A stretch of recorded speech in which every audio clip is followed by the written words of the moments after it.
1 gig? Oh, 1 terabyte. Gotcha. Let me see. I'm gonna look up Samsung on Amazon. Samsung style hot solid state. Let's see what we get. You gotta go to Amazon, man. Amazon's the best for any type of parts like that. So disappointed in the two of you. Samsung, 500 gig first. So I see a Samsung 1 terabyte for 109 on Amazon. I see a 500 gigabyte for 74. That would be really all you need, man. You don't need a fucking whole terabyte. You know what I mean? Like to be honest, like I wouldn't even go for 500 gigs. Like I would go for 250. Like, hold on, let me see what's on my laptop right now. Because just in general, like I always have a portable hard drive available that's 500 gigs. So I never need more than fucking 200 gigs on a hard drive. Like that's just overkill. Like that's way too much on one hard drive. It's really a liability. That's the way I look at it. I mean, like, all right. So this laptop right now, if this, I like that, but all right. So let me look at the laptop right now that I'm working on, so I can give you an exact breakdown. I just don't like. All right, so yeah, exactly. So this laptop right now has 278 gigabytes total memory, and I'm only using 160 gigs right now. That's including the operating system and all my random files that I have on here. Having a terabyte is not changing my performance. It's not doing anything really. For the most part, it's just giving me headroom, but it's also a liability in the sense that if my son comes over and knocks over my drink on my laptop right now and this entire hard drive is just fucked, like I'm losing way more data than is necessary. You know what I mean? Like I have an external hard drive right now that I have disconnected to the computer that has 500 gigs of data. So I have all my old backed up games, projects, assets, all that stuff on that hard drive, and that's safe tucked away. You know what I mean? Like I was saying earlier with my other desktop hard drives, those are out the way. Like I don't know, I just feel after having a few hard drives corrupted, I just kind of feel a way about having too much data on one hard drive.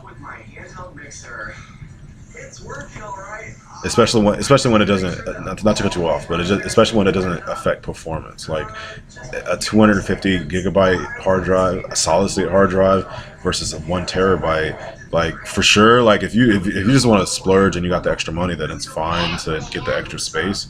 But for the most part, it's really not. It's not going to change too much, and then the sense of performance. It does smell a little different. I'm very curious as to how this will taste. Need to make sure I don't overfill this. That should be enough. This should be refreshing. Not bad. SanDisk is good. Actually, since I knew you were coming, I got something. Yeah. Now, I know it's not as good as yours. Oh, wow. It gets a little ice cream stuff, but it's Not bad. pretty cool. Yeah, and honestly, yeah, because that's. All right, so I'm planning on building a few desktops for the boys right now, and that's what I'm gonna do. I'm gonna grab some of these like small SanDisk solid states, and just make the desktop with that. You know what I mean? Like I literally have, like, if I look around the corner, I literally have 4 or 5 random 250 gigabyte hard drives just around the corner.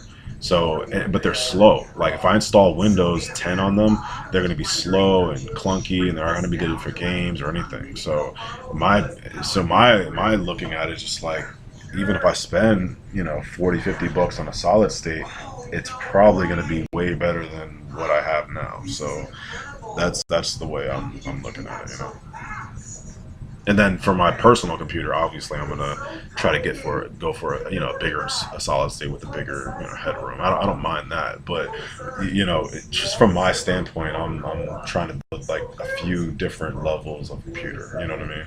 If you can make this small, could you make it bigger? Like, a little bit bigger than a normal sized Coke bottle. Well, all right, that's a different point though, because like Sean, like yeah, with him, he needs a lot of headroom. Like I would, if this would be a different conversation if you're making music, because music just takes a lot of space. I'm not making music on my desktop. Like, I got Photoshop files that are pretty beefy, but everything else is not. Like even 3D files, like they kind of get up there, but if they're up there in size, that just means it's just not optimized. But yeah, so but as far as music goes, you just gotta. In my opinion, like if you're trying to just upgrade Imperium, I would upgrade the solid state and then grab an external hard drive. You know what I mean? Because you can get an external hard drive for pretty cheap now. Get 500 gigs as an external, just as a backup, and it would be good to go. Oh, wait a second. I should probably take the mask off so I can drink this. Oh, this is crazy.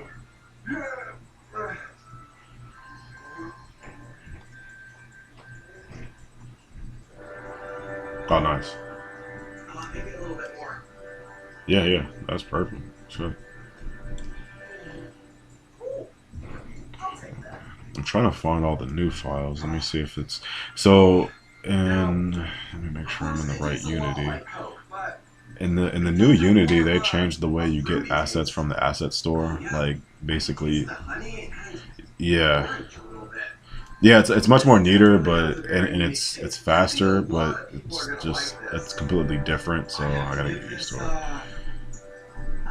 8 ants out of 10. Thanks. Right. I'm not the first Ant-Man, but I'm impressed. See you later.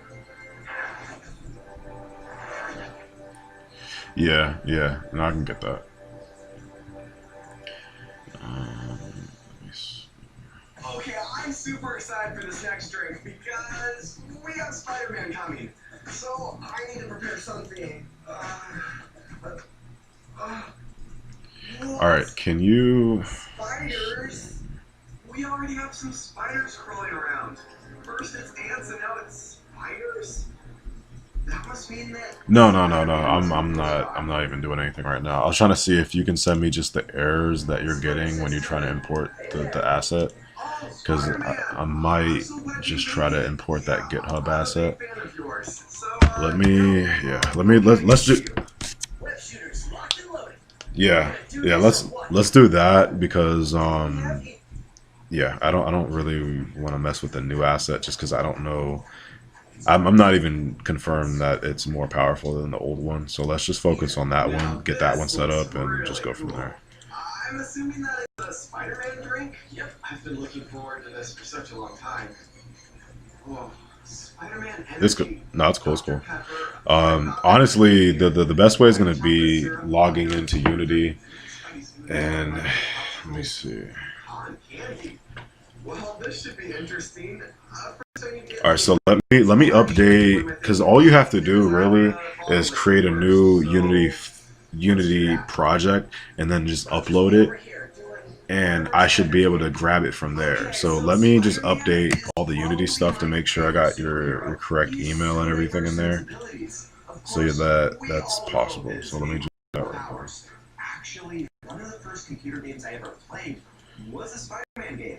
And I played that game for yeah, so like literally, I mean, I'll just do that right now, and after that, I'll focus on the other first-person asset. But right now, just create a new project, or just go back to that project that you had, and just have that open in Unity. Because what I'm gonna do is get you set up so that you can just go to.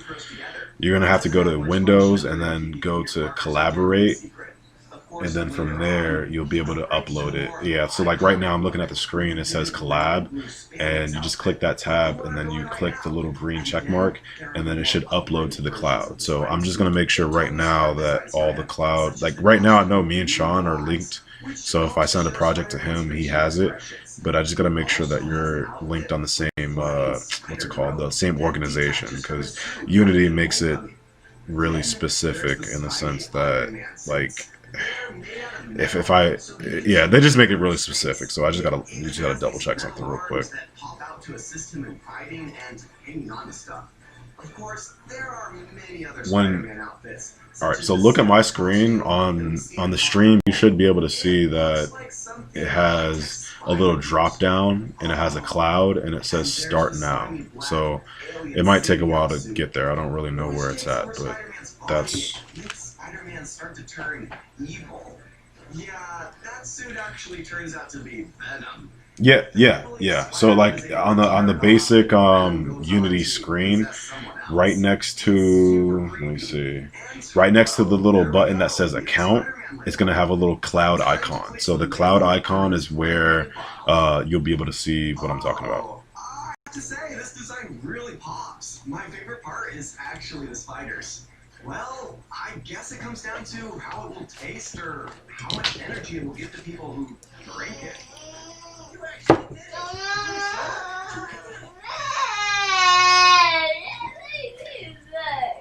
What? Yeah, it's time for bed. You don't like me? Get over Yeah, here. Don't he's say that. he's out of control. So guess what? I know.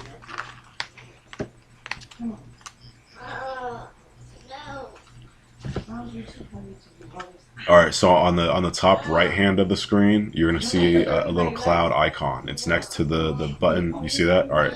So to the left of that, it should say collab. Yeah, it should say collab. Okay. Yeah. Let me jump. All right, so I'm in my dashboard right now. Let me jump to make sure I see you. Stop. Yeah, so all right, right there. All right, so the organization. I'm gonna add you. I'm just gonna add you as another owner. Let me see. Okay. Yeah. Okay. I see now. Okay. So you were in the old one. Now I'm just gonna add you to this new one real quick. So you want me to add the Midian Studios email or the Fresno email? All right. So I'm gonna add that.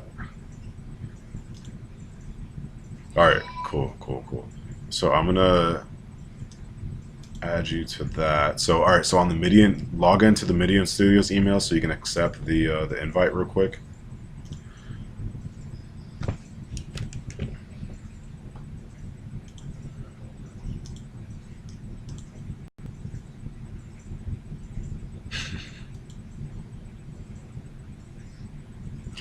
That's why I got my laptop or I got my Surface next to me most times just to do stuff like that, so I'm not like ever tied up.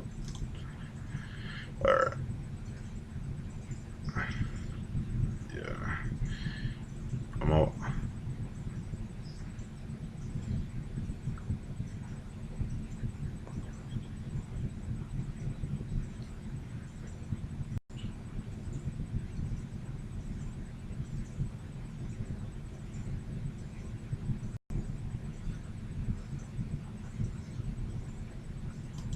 Yeah, hold on.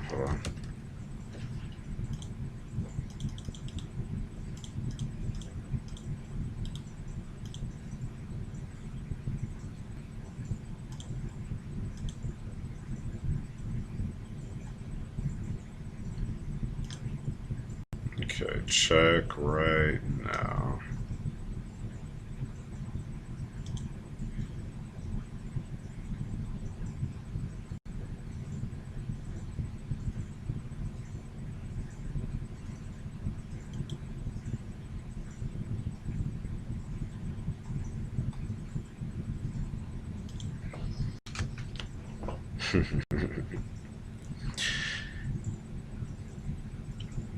Unity definitely makes it easy.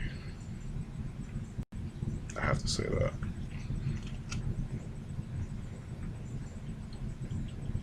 Cause like seriously, like once you see how Unity Teams works, and how easy it is for you to kind of just get projects across. Like you were just trying to zip a project to me and all that.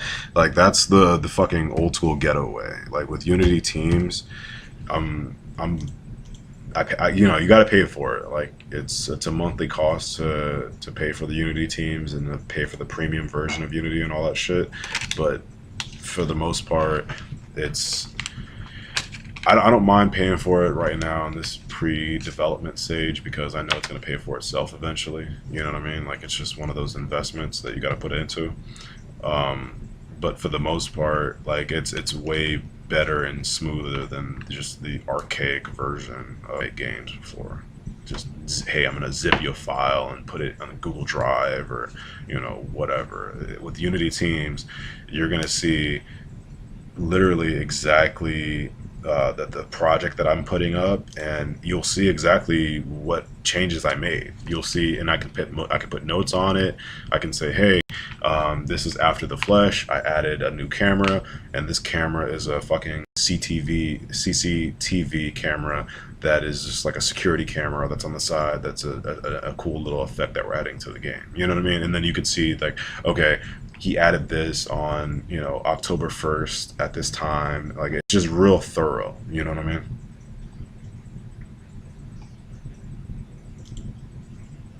It's all good.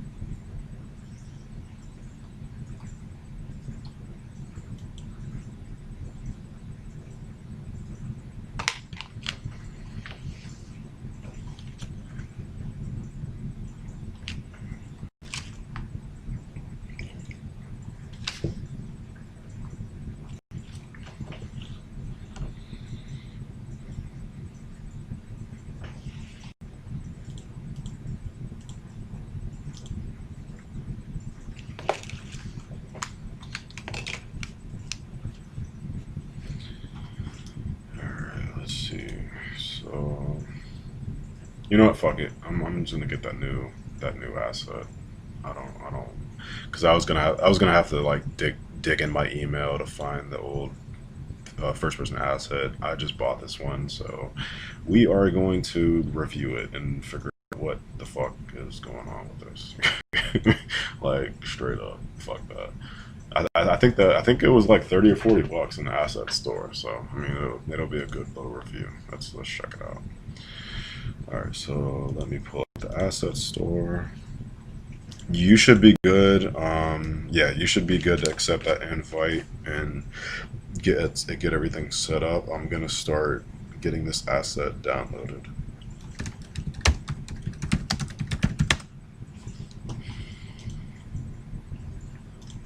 That's cool. It's cool.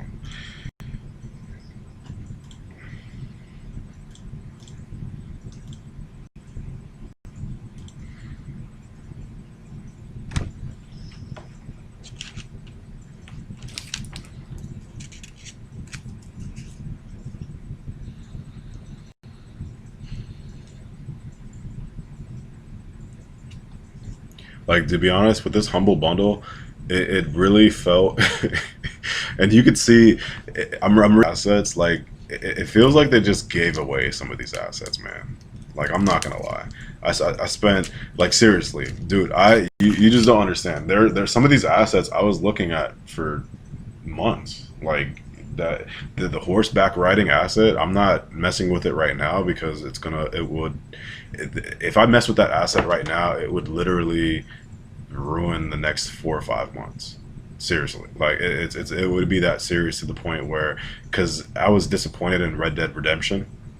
I personally just felt that it was just too heavy-handed with the story, and the visuals were great, the gameplay was great. It was a good game. I liked the game. It just it just didn't grab me like a lot of current games had. And for me, I don't know. I want to make a better version of what they tried to do with that game. So, uh, yeah.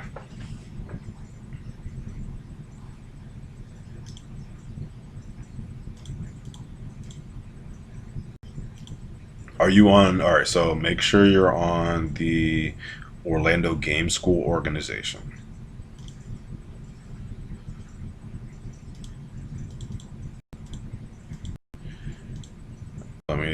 let me double check to make sure you're good in there.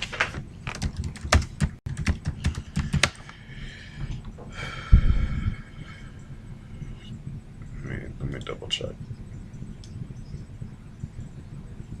Yeah, all right, so that should be fine. Let me double check to make sure I got 3 people in the organization. Seats.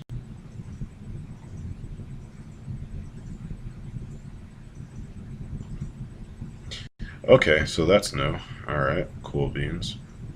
All right, so I'm looking at, man, this makes, all right, at least the first person shooter builder is unlimited. So let's just focus on that. Let me not bitch about anything before that is already cool. All right, cool. All right. All right, so this is new, but basically I just logged into the Unity dashboard and it's telling me, all right, so on the manage assets section of this, it has the asset name. So I see first person shooter builder, and I just shared the asset with you.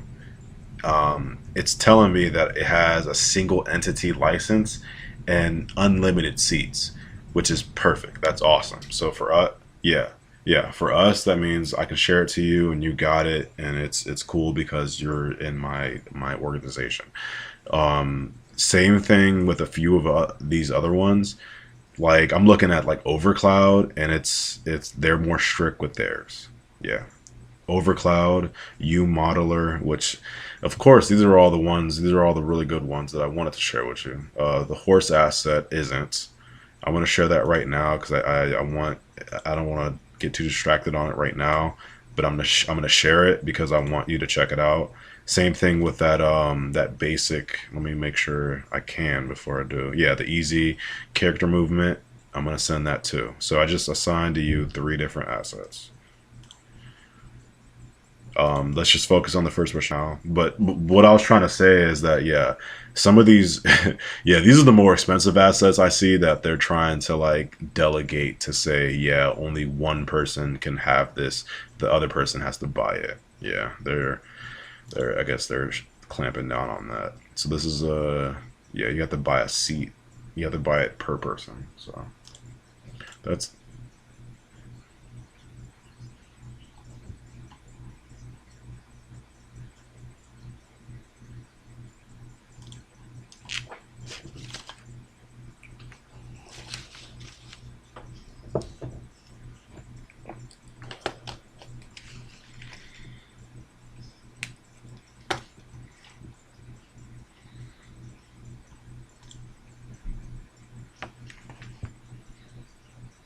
Yeah, no, I like that. I like that. Just have an understanding of what's going on, financially.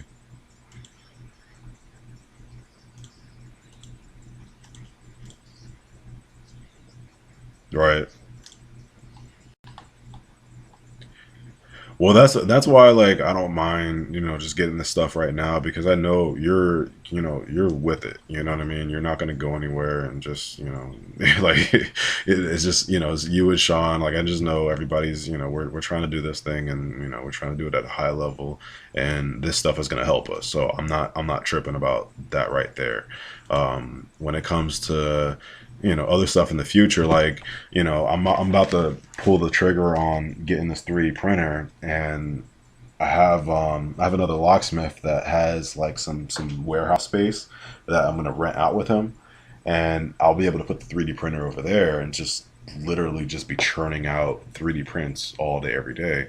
And the whole point with that is just like if you, hey, I want to print I want to print some characters that I've designed, or I want to print some, whatever the fuck. I can do that, and you can just contribute with the materials for that 3D print. You know what I mean? Not necessarily, anything too heavy or anything like that. Just just the actual product that you're using. And as far as other products and everything that are surrounding the games like t-shirts and stuff, that's one of the main things I want to kind of establish tonight, at least as far as just me and you when it comes to t-shirts and everything. So like let me jump over there real quick. Let me pull up some notes. um But like earlier tonight, before you called, I put together a little T-shirt deal for about 19. Yeah, I'll say about 18, 19 shirts, and then about 10 masks. So um, right now, like I'm just gonna let me just sketch this out. So heat press, prints, T-shirts. So can you grab a piece of paper real quick? No, you're all good. I honestly didn't really plan on jumping into this, but we've talked too much about T-shirts and just setting that thing up, and not really getting to where I want with that, to the point where it's just like this is what we got to do right now. All right, so just put three circles on your page. So three circles that kind of create a triangle. So one circle at the top, two at the bottom. The top circle, you're just going to put T-shirts. The bottom left, you're going to put prints.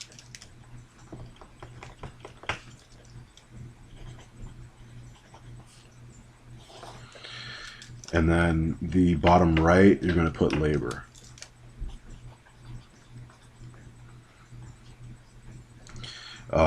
Over to the bottom right, I want you to put next to the labor circle. I want you to put like a little like a what's called like a check down box of bullet points. There you go. Sorry, bullet points of so next to labor, I want you to put heat press.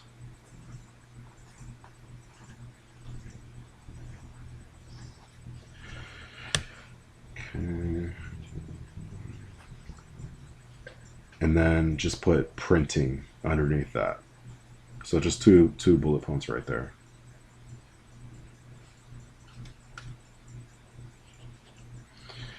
All right. On the little T-shirts circle, I just want you to make a little bullet point over there that just says cost of T-shirt. Under the where you put for T-shirts. Yeah, just put cost of T-shirts, and then for the where you put prints, I just want you to put a cost of prints. On under prints, I want you to put cost of prints and design. Sorry, so two things over there.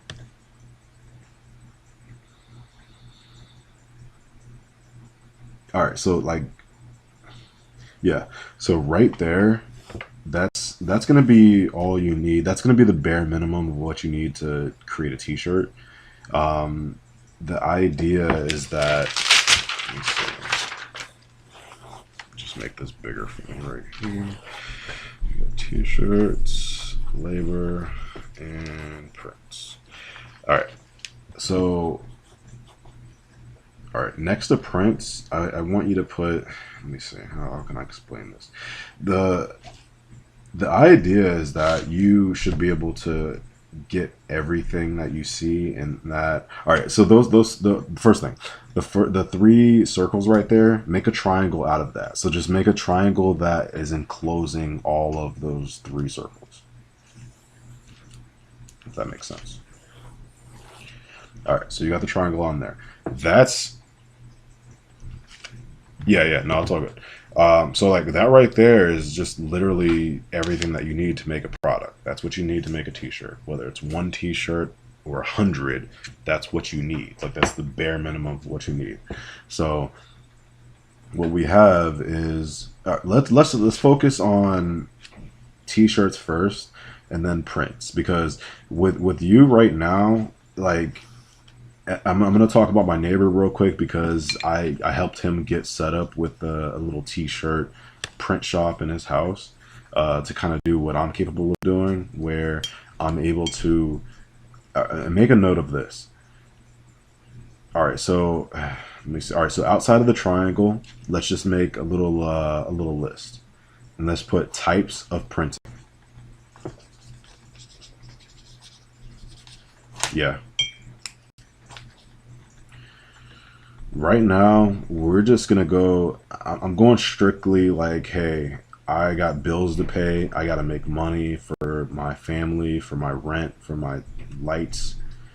Let's just say vinyl and dye sublimation.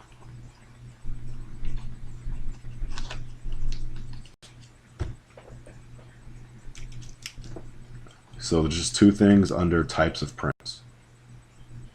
So I'm only writing those because those are real proven for me, and um, yeah, I don't even want to get into the other prints right now because those are proven for me to make money. So that's just what it is as far as just printing on t-shirts. Yes, you have screen printing, you have tie-dye printing, you have all types of other types of printing, but we're just going to focus on vinyl and dye sublimation because you can do that whether you have an apartment or you're fucking homeless, like straight up.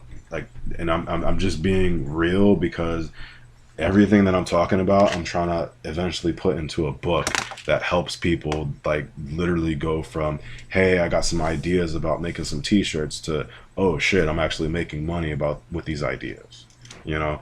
And I'm trying to just reach out to people that, I'm just being straight up. We're in a really bad position, or are in a bad position financially and just need to elevate out of there. And what's the fastest way? Like I don't have the time to get a warehouse and to get a screen printing set up and all this shit. Like I need the fastest way to do this under my roof that I'm paying rent for right now. So with that said, we have vinyl and dye sublimation. So all right, under t-shirts, I just want you to put a little note, make an asterisk that says 100% polyester.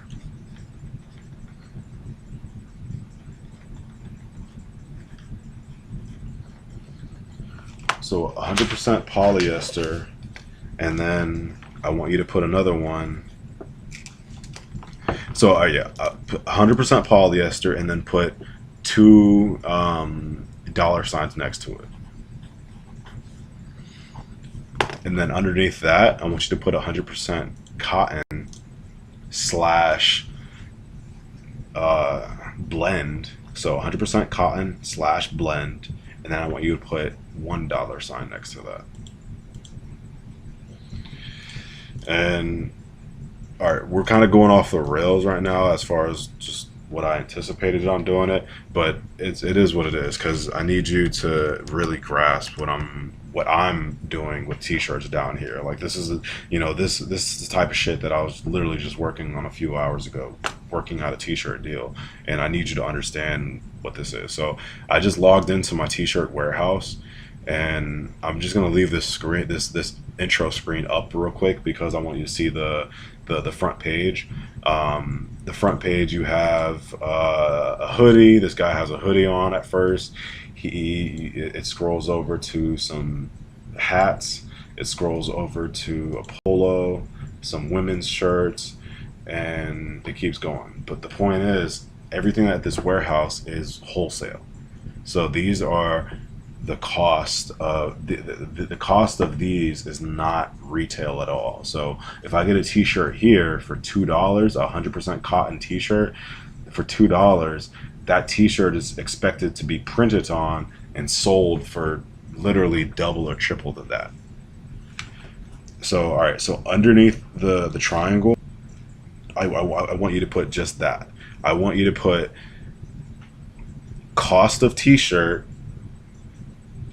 So cost of t-shirt. Let's just make a little equation. If cost of t-shirt is $10, let's just make it simple. If cost of t-shirt is $10, sell for $20.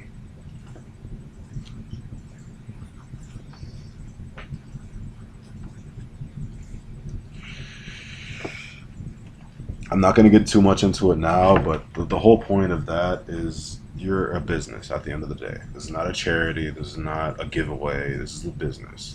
Every business does that. Every single thing that you do, everything that people interact with on a day-to-day basis is is multiplied by 2 or 3 as far as the profit margins go. So if we, you know, what I just sent to my neighbor not too long ago, I showed him a little deal I just put through, and the t-shirts costed me about, geez, yeah, I'd say about $7 to $10 each per t-shirt. What I'm charging the customer is $14 to $18 each. Does that make sense? So but it's like, it's nice. On a good day, I'll be able to make the shirts, everything goes wonderful, and I make a good profit. On a bad day, I fuck up 2 or 3 shirts and I have to remake those shirts, or I have to fix something, but I have enough profit in that deal where I don't have to really like dig into my own pocket or anything weird, or like I'm not like, you know what I mean? I'm able to just like just do it because the initial deal had enough profit in it for me to make mistakes. So underneath that first, you know, cost of t-shirts sell for 20, I want you to put, always give yourself cushion for mistakes.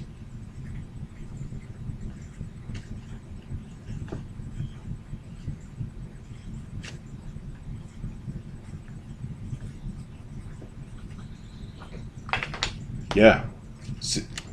No shit. See, I didn't even know that. I didn't even know that. But that's like, that confirms what I was talking about the other night as far as you doing your own thing with the hardwood floor stuff. You know, I'm not saying to, when you start with this new company, just to, you know, act like you know it all or anything. I'm saying go in there like a fucking a secret agent for your own company.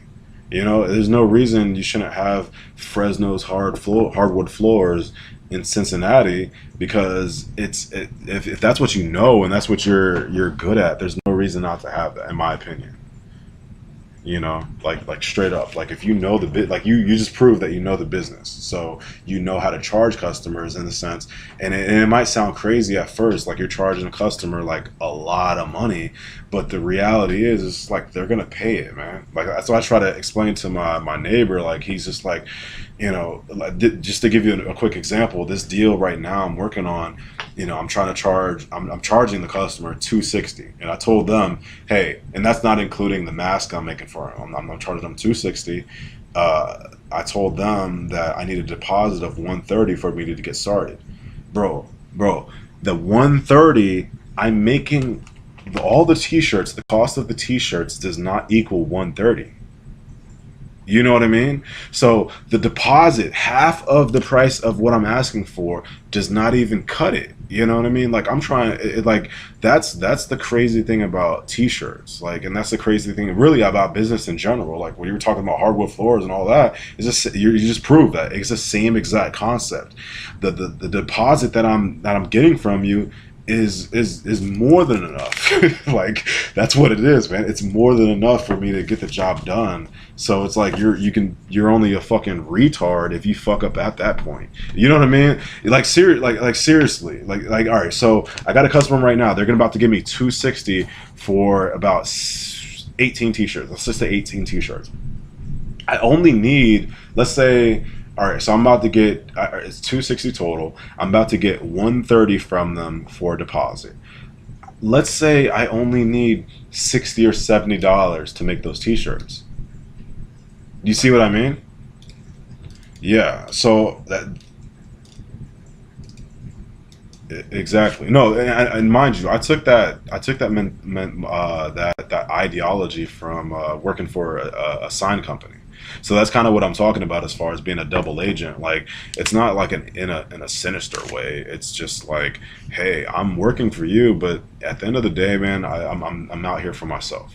You know, so you know, if I want to take this knowledge and run with it eventually, you know, I can do that because it's a free market. You know what I mean? That's just the way the world works. So with that said, like you can take all the knowledge that you know already from the hardwood floors and do your own thing with it. Because and mind you, I'm saying ×3 because t-shirts is not my main business. If this was something that you just had to hustle and you gotta make the deal, because if I tell them 260 and they're like, man, Alex, I really want to do it, but my budget is $200. Technically, I can make that work. You know what I mean? So it's like that's kind of the whole point of this, in the sense of you're giving yourself cushion. You're giving a good price at the end of the day, because if I go to the deal that I'm talking about right now, these t-shirts cost me $10 to make, $7 to make, but I'm charging $14. I'm charging $18 to make these, and these are polos too, by the way, polos, and these like dry fit t-shirts, and these are work shirts. And one of the things that I advertise a lot, and I'm telling other people that are selling these types of shirts, is that they're stain resistant. They're dry fit. They're never gonna peel. They're never gonna fade away, because it's dye sublimation. And with all that said, like it's about sales at that point right there. And then I already know that you're good at that. I know that you can go to a coffee shop and explain to them, like, hey guys, if you buy 3 shirts from me, it's going to be this amount of money. But if you buy 12 shirts from me, I can give you a discount. You know what I mean? I can give you a break, and break it down like that. So, and then that's honestly, man, that's one of the reasons I just derailed this right here, and I just wanted to break this down. And so underneath, always give yourself a cushion for the best price. Always give yourself cushion for mistakes. Sorry. All right. So underneath that, I want you to put, let me see. All right, so I want you to put, and this is just a simple sales tactic that I learned back in the day. Selling at cost is not a loss. So selling at cost is not a loss. Why? Because if at the end of the day, now mind you, these are these are family friends. Like, I know they're gonna buy it. They just bought a bunch of logos from me. Like, I'm not really worried about this sale. But if this was a sale, everything I'm saying applies to locksmithing. So I'm using this on a day-to-day basis. So like, if this was a sale that, I'll just give you a locksmith example. I had a guy, I open up cars from about $50 to about $80 to $100 to open up a locked car. And sometimes it'll get to about $40 to $45, depending on if, I'm just giving that customer a crazy discount, or where that job came from. If I'm paying for a job, if I'm like advertising to get that job, I can't afford to charge you less than like $60. But if my neighbor just gave me a call and said, hey, John is locked out down the street, he needs your help, I don't mind charging, 30, 40, $50 for that. It just depends on where the job is coming from. So what I mean at selling at cost is, when I'm opening up a car, really the only cost is gas and my time. So I try not to open up a car for less than $40. That's just what I feel my time is worth. When it comes to t-shirts, your time is really based on you at the end of the day. And after this, I'm gonna have you get to another sheet of paper so we can go over the whole t-shirt making process for you. But I'm trying to just go over the sales stuff right now. No, I got you. But my thing is right now is that once after the flesh is up and running, we can make your own. You can literally, without me even guiding you through it, you can make your own t-shirts for after the flesh and have your own merch going. You know what I mean? Have your own personal t-shirts going, so that literally, like my neighbor right now, he's like, how do I explain it? He's free. You know what I mean? He's free. He's completely, he has his equipment. He has his knowledge. He knows what he needs to do to make t-shirts, and he's free to make his own stuff. He doesn't need anybody for it. And he understands that, he understands everything that's needed to make money making t-shirts, and also to, make stuff for his family and friends and all that. So,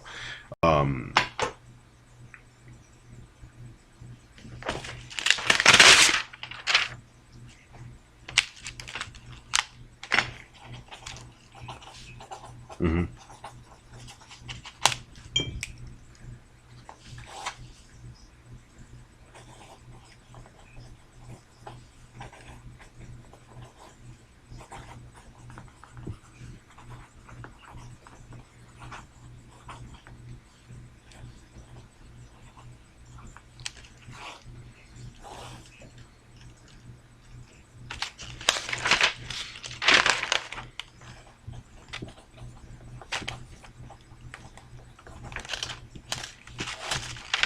Did I tell you about Staples and getting business cards from them, getting them printed out from them?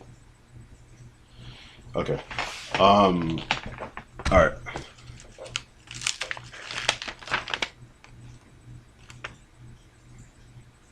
They were what?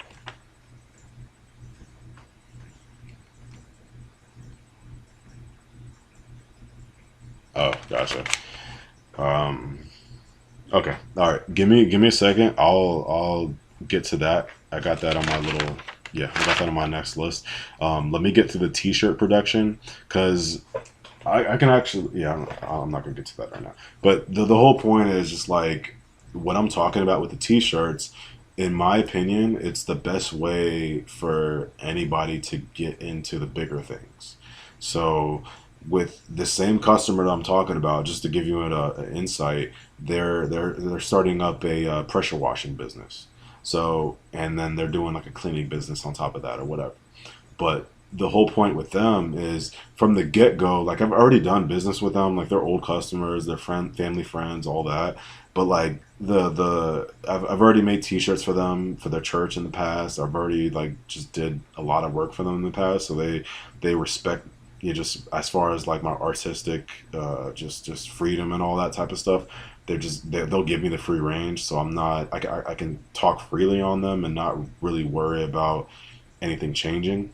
Um, but for the most part, with them, they hit me up. Hey, we need a few logos. I told them, $60 per logo, and what that entails when I give somebody a quote for the logo, make a Well, I'll just focus on that right now. Fuck it.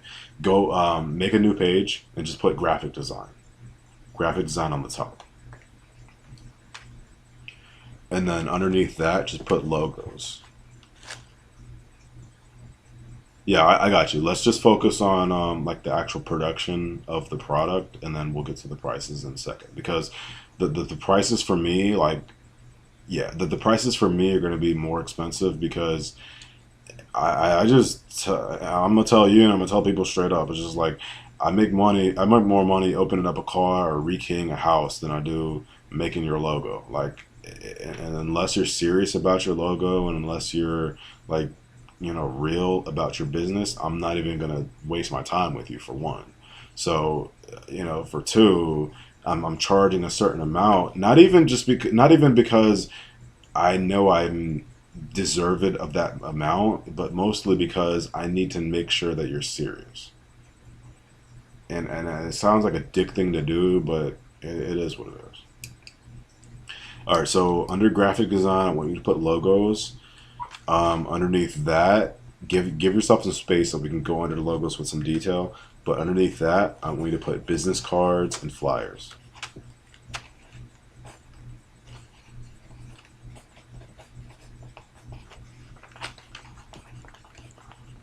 No, no, on the same line for business cards because that's going to be considered just print media. All right, on a different line, put T-shirts, and that's going to include polos, like nice business T-shirts, polos, hoodies, and things like that. I'm just saying T-shirts. Let's keep saying things simple, and then underneath that, let's put web design.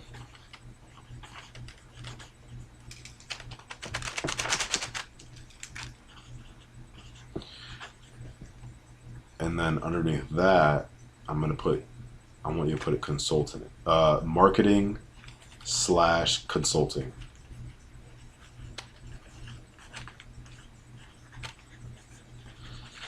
And I'm just giving you a breakdown of exactly I'm doing with people and how I'm just interacting with people on a day to day. Um, Making a logo for somebody for me is just like at this stage in the game, I've made just dozens and dozens and dozens of logos for people. It's one of those things where it's just like, yeah, that's cool, but what else do you need? So that's where you get into the business cards, the t-shirts, the web design, the marketing. It's consulting. So that's why I have all that there. So let me rewrite this real quick. So it's looking a little crazy on my end. Business card. All right. So let me see. Let's just let's just go prices real quick, and then we'll double back and go into the actual production of this stuff. Yeah, that works for this right here. All right. All right. So for logos, I would say 40,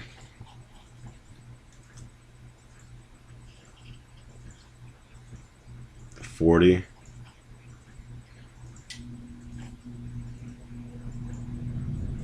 All right. So 40 to put a little dash, 40 to 75. Let's just say 75.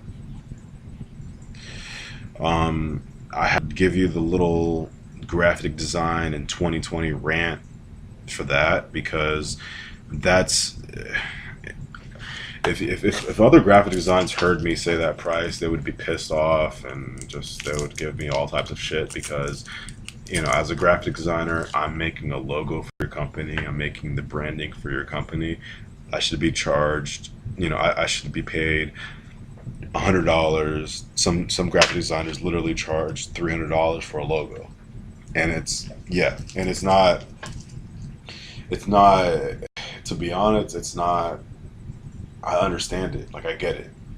I really get it because if you make a logo that really sticks and that sticks in somebody's mind, so when they want to buy your product, they go directly to that logo and they have just this comforting feeling when they get to that logo. I'm not going to get into the details of that, but the whole point is as a yeah, yeah, yeah. So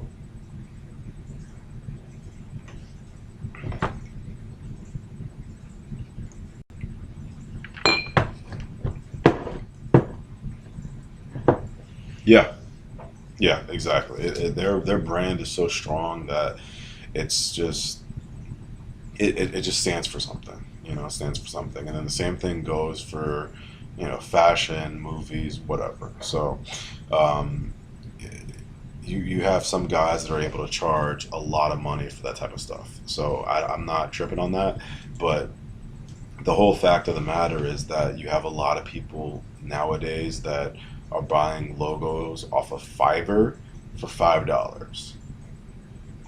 So that within itself, it sounds like a $5 logo, whatever.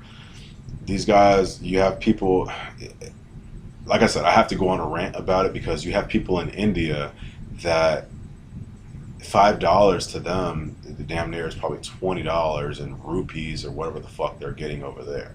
And I hate to be just real, just inconsiderate about the whole, just everything about it, but it is what it is. Like I've been doing graphic design for a long time, and the value of a graphic designer has decreased because you have what's the word you have other countries that are just now getting the internet and now getting Photoshop that are able to create graphics at our level over here in America at a much cheaper price. And the same thing applies to code. The same thing applies to Unity work. Like the same thing applies to a lot of stuff. But graphic design is probably one of the fastest, one of the easiest things to do quickly. So you feel it a little bit more. So it hurts me a little bit more personally because it's made me focus on everything that you see on this list more because deepened. Like yeah, like I used to do logos for stupid cheap because people just don't respect the fact that you're creating a brand for your company, or they're just putting together something quickly because they just have an idea for a company and it's not serious or whatever. But the whole point, 40 to 75 is a fair price for a logo. That is what it is. All right, so let's jump over to business cards. So business cards, and I'm gonna run through these real quick so we can jump back to the gaming stuff. But for the business cards, I would say, yeah, I would say $20 to $50. Yeah, let's just say $20 to $50 for 500 to 1,500 business cards. And for these, let's just say one-sided business cards. Yeah, and definitely keep this note, keep this paper somewhere because it's gonna help you in the future when you're dealing with the guy that you're talking about right now. Using, I'm trust me. Using these prices right here, you're never gonna get in a position where you're fucking yourself. Like as a locksmith, like a real quick example, as a locksmith, if I have to go to your shop and you have a donut shop that's Fresno coffee and you guys are open 24/7 and I have to work on some locks for you and I tell you, yeah man, but you're really cool, I love your shop, I love the vibe, and I accidentally misquote you and I say, yeah man, I'll do all your locks for $100, $100. And I realized, like, fuck, man, this guy has 24 access to his dope ass coffee lounge, and he has a high security lock, and that lock is going to cost me, a lot more to replace than what I initially quoted. It's probably going to cost me like $150 or something. What? Yeah. So yeah, the whole point is just like I already told you $100 for a businessman to go back on his word and say, "Hey man, I know I quoted you $100 and you were really excited about that and ready to go forward with the deal, but I need to charge an extra $50." You're just looking at me like, "Damn man, like what the fuck?" Like you know what I mean? Like it's just like a screech in the record. So with that said, these prices that I'm giving you for everything I'm gonna give you for T-shirts, for logos, for everything, I'm yeah, they got the headroom built in. It might not be as much as you think, but it definitely is built in there because I'm just learning from experience, and I'm kind of just building that into them automatically. Right. And mind you, I gave an example about locks and keys and stuff like that, like actual hardware that I have to buy. So it's a lot more serious and stringent when it comes to that. When we're talking about business cards, you know, Staples, and put this under the business card section. Staples charges $9 for 500 business cards, and they charge $1,000 for. Oh, excuse me, I'm sorry. They charge $20 for 1,000.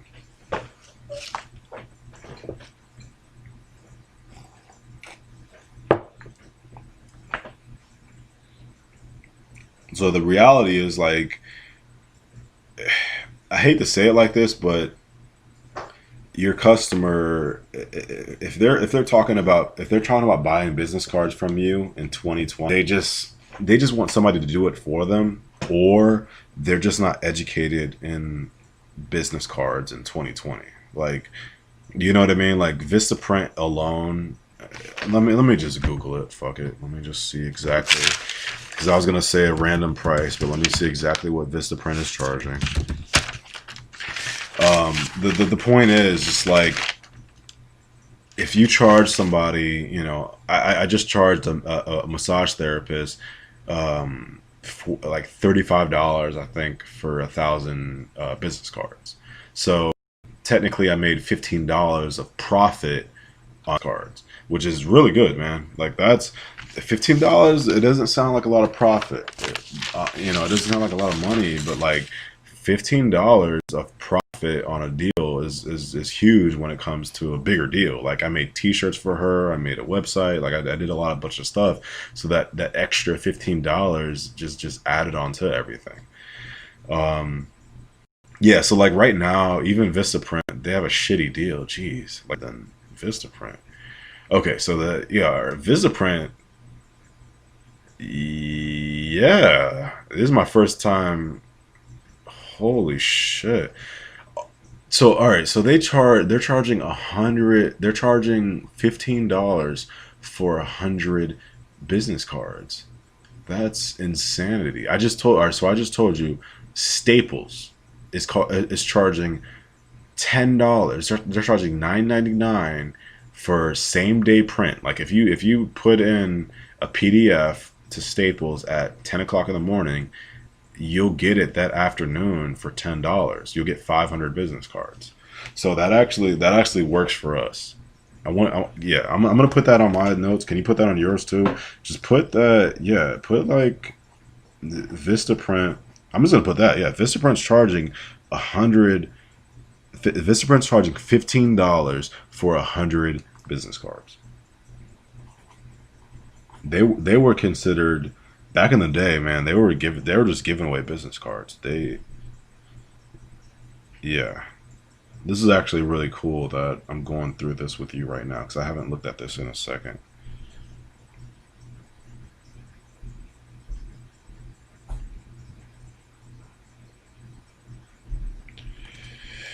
I guess, man. Yeah, I guess. I expected better prices than that, but yeah, I mean their website has a lot of stuff on here now, so I assume they got a whole toll-free number. Yeah, I can't talk shit about this to print. They're probably doing $1 million a freaking year. Yeah, you're right. You're 100% right. You're 100% right. They're able to use those business cards as a way to just get people to understand their brand and what they're trying to do. And then now they're nowhere near the price. Because all right, Vistaprint $15 per 100. So we're gonna do the math real quick and figure out exactly how much they're charging per card. And then we're gonna compare that to Staples. So let me pull up my calculator real quick. Because I mean that within itself is it's going to show you really how much you could charge your customers and be fair. You know what I mean? Like if Vistaprint is charging that much, so all right, so Vistaprint's $15 per 100. Let me see.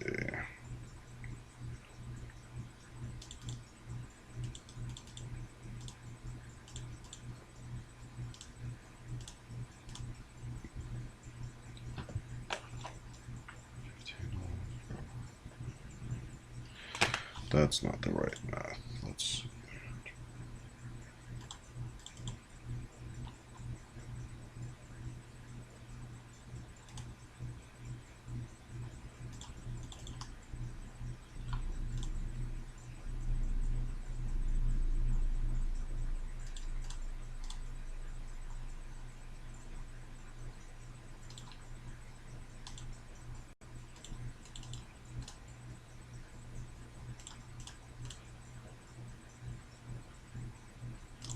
Yeah, I'm fucking up this math right now, and I'm not gonna. Yeah, it's not, it's not the. Yeah. Yeah.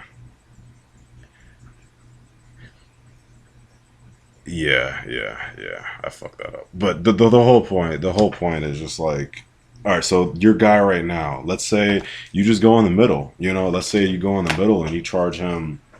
Let's say you just charge him $30 for 1,000 business cards, or even seven, or even 500 or whatever. But you're getting them. The whole point is that you're using you're using the cheapest supplier you got. So you're using Staples to be your middleman. So like I did that for the massage therapist recently, and I was ghetto because I just didn't have the time to do it. But I just put them in a Ziploc bag, all the business cards, so that it didn't have the Staples box branding on it, so she knew exactly where I got it from, and she was fine. She didn't fucking complain. It was, whatever. I just put it like that. I sold her a T-shirt as well, and everything worked out fine. So.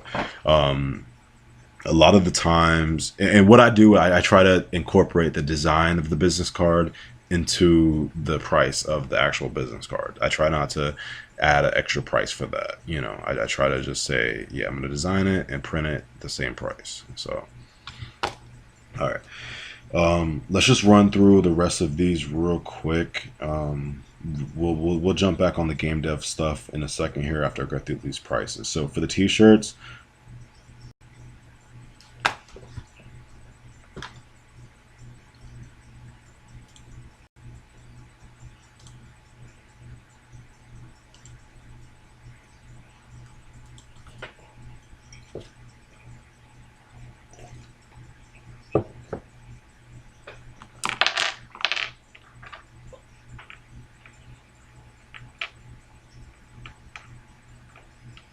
yeah.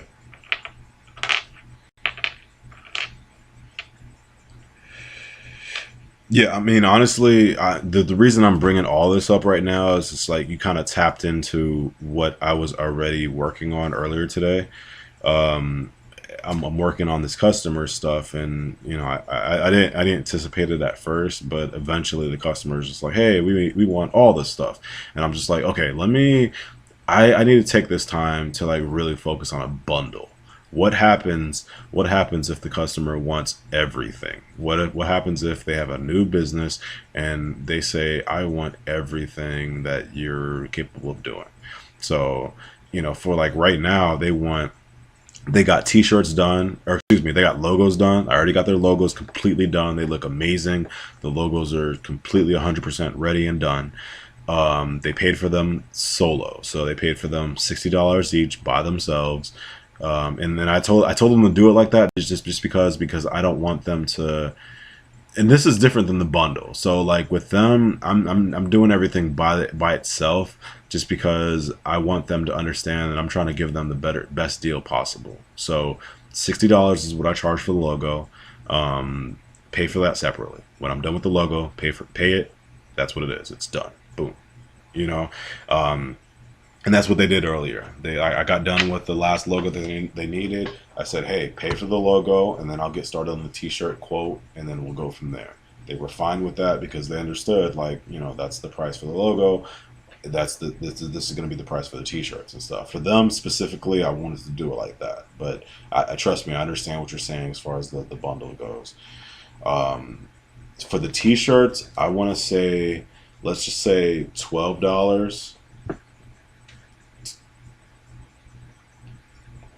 to $25. All right, so underneath t-shirts, I want you to put four things. It's going to be design, print, press, and package.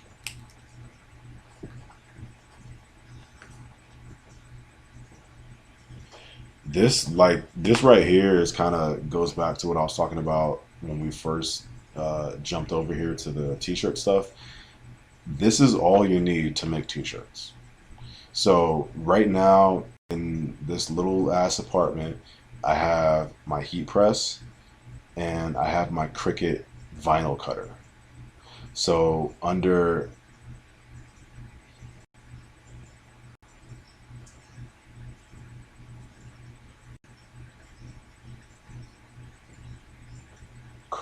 Cric- Cricut is amazing.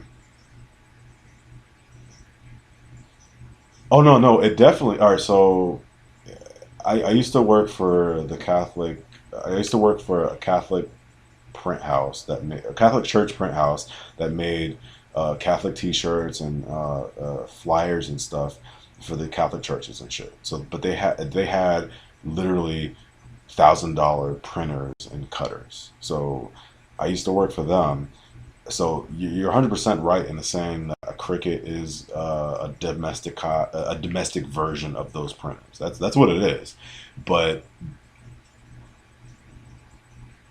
everything, everything, everything. It's amazing. I love it. I've had my Cricut for almost 4 years now. When I bought it, my wife gave me all the shit in the world about buying it. 2 years later, she's making masks and making T-shirts for the kids and customizing random shit and loving it. Yeah, yeah, exactly. And then that's the point about it. It's just like I haven't had to repair it. I had to fuck with it or anything. Like it's a great machine and it does what it needs to do. You know, it cuts vinyl. And dude, when I say I've got more money out of that machine than any machine I have, period. Like I've been able to cut vinyl on that and customize my car, put locksmith, big on the back of my car. I've been able to make T-shirts. I've been. What was that? Yeah, that if that was one thing that I would say you need to get. Yeah, no. What you said 319? Yeah, I got mine for about two. I want to say about 250, 230. Yeah,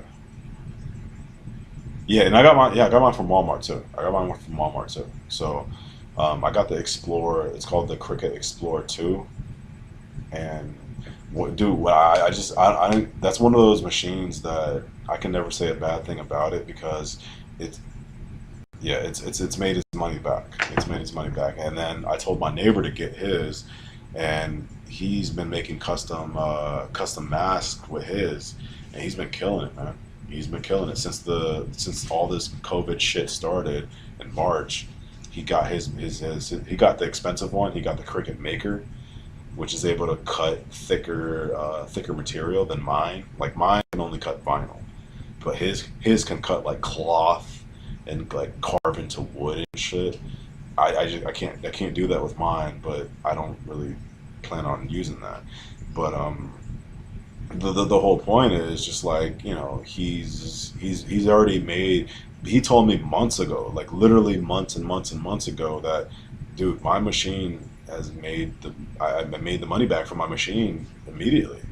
You know, so all right. So under the T-shirt tab, I want you to put Cricut there under let me see, under print, because it's just one of those things that for me it's been a life changer in the sense that if I ever have a T-shirt that I need to make or whatever, I can easily grab some vinyl from a local. I can grab vinyl from Michaels. I can grab vinyl from Walmart. We have a warehouse down here that it's meant for like T-shirt people, and that would. Yeah. So for that one, the vinyl is a lot cheaper than Michaels or Walmart. But I mean, if you're getting a discount at Walmart, you might be able to get some real cheap vinyl over there.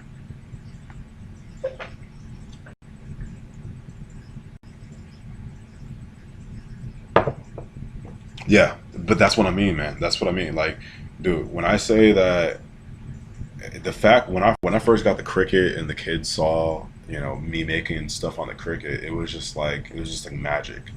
It's just you're cutting out, like I have customized glassware, like I have mugs that I have mugs and shit in the house.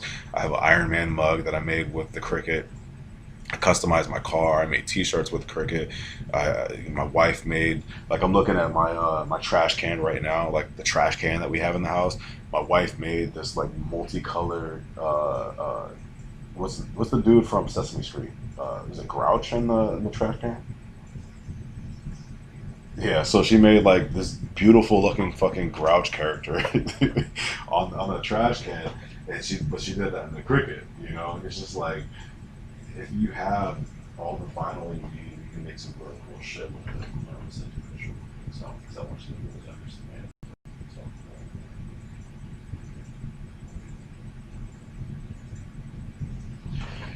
all right, so Cricut there, and then under the press, so under T-shirt, you should have four different sections. So just I'm gonna.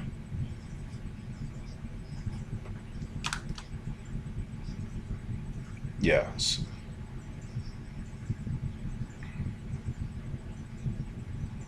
Yeah, yeah. So that we're not going to talk about that too much tonight. I just want to focus on print and press because that within itself, if you have everything there, you'll be able to make some shit.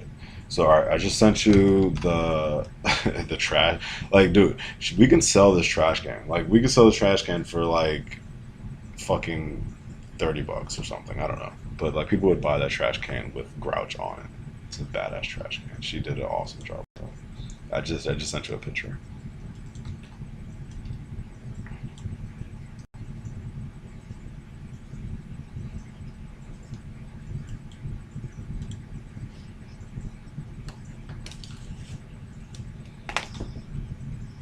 I thought you had a note or something.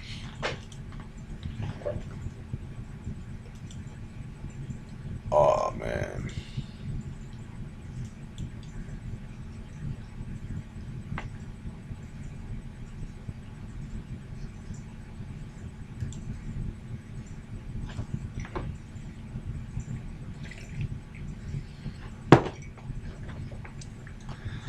Oh man.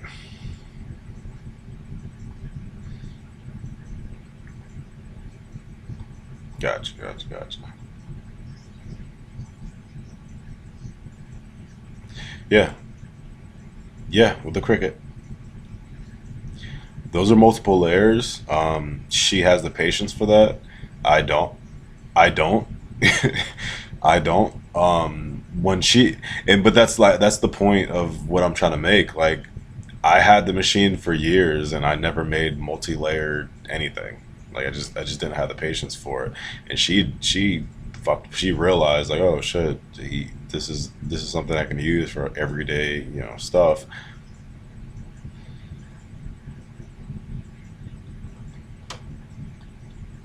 Yep, yep. And you're just laying everything down like Photoshop or something. You just got your different layers, and mind you, like once you actually lay it down, it's not as intense as it may seem. Because if it was just one layer, let's just say if it was like I don't know, like a Thundercats logo that's all red, you know, that right there, that would be a simple cut from the Cricut, and boom, you just apply it to your surface.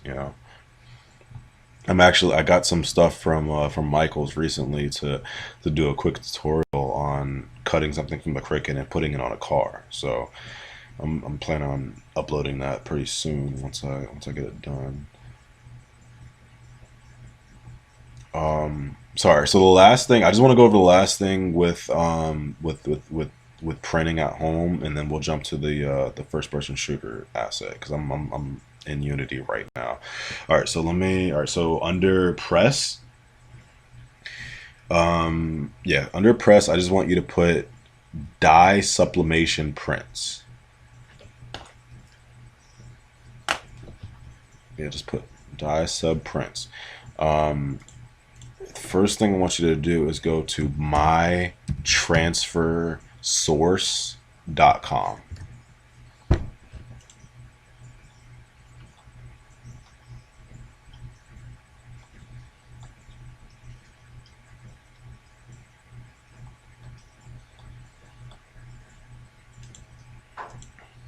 And then it's a print website, so they gotta be yeah. Um, so I'm gonna have you. We're not gonna go all the way through it tonight, but I want you to eventually bookmark this website because you're gonna be. All right, so yeah, you're gonna be using it a lot. Go under the shop tab and then click sublimation.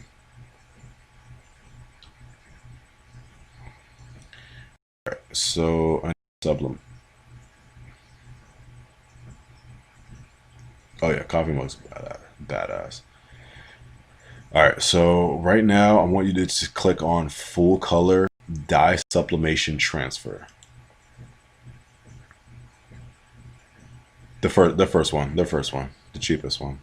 So click on that one for $2, and I just want you to add just add 2 to your cart for right now, and then we'll actually do the order for tomorrow, and I'll walk you through that later. But all right, so the point is, all right, so let me see, I want to give you an updated price on this real quick. Mind you, this is the price that I'm getting right now, but you're gonna get a cheaper price because you're a new customer. The owner of this website's badass. Like, he's really cool with this stuff. Um, so let me. All right, so we have that open. Create a new tab, and I want you to go. Let me make sure I got the right website. It's A4.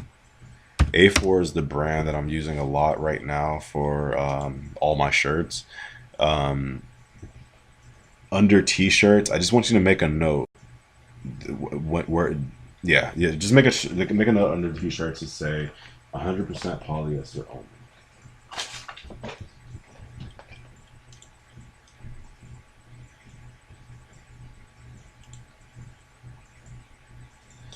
All right, and then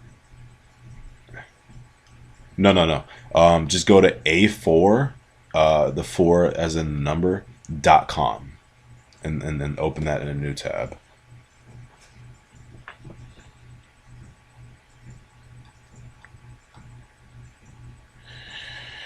All right.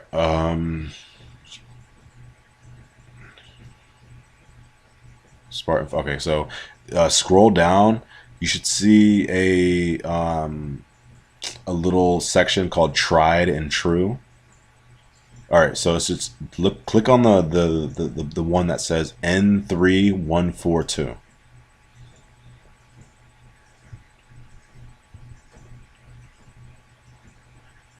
All right, so that right there is all right. So you're on that page. It should be a big blue shirt, right? Perfect. All right, perfect. So yeah, that's a dry fit. So you can go through all the colors and see exactly, what's available. That's what I wear most days for work, and it's literally the it's the best printed version of my designs that I've ever had, and it fits good on me. It's just one of those shirts that it just works so good that I feel comfortable to sell it to people, you know.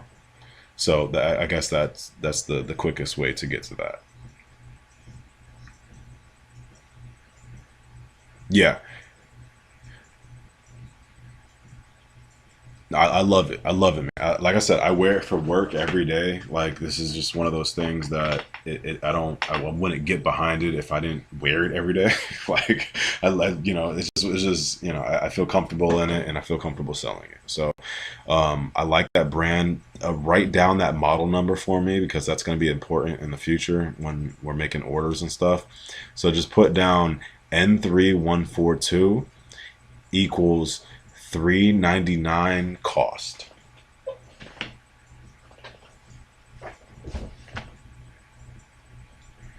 So whether, whatever color you're getting for that, that's usually going to be the price that you're spending for the cost of the shirt. So, like, that's a wholesale price of the shirt. So, if we go back to what I was talking about before, with shirts costing the customer, 14 to $18, the cost of the shirt is really important.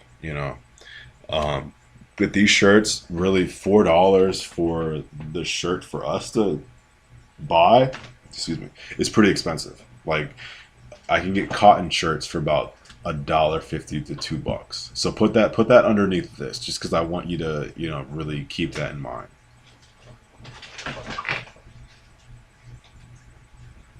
150 to $2. I just want you to keep that in mind, because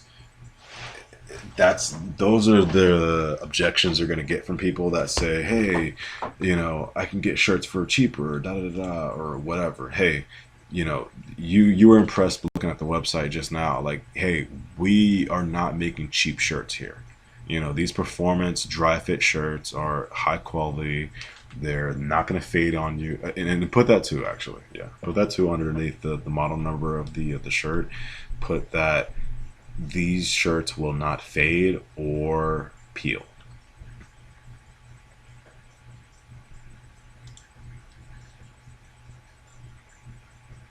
Okay, so let's jump back over to the My Transfer source, and I want you to put a note underneath prints that says 8 by 11, 8 8 by 11, $2 each.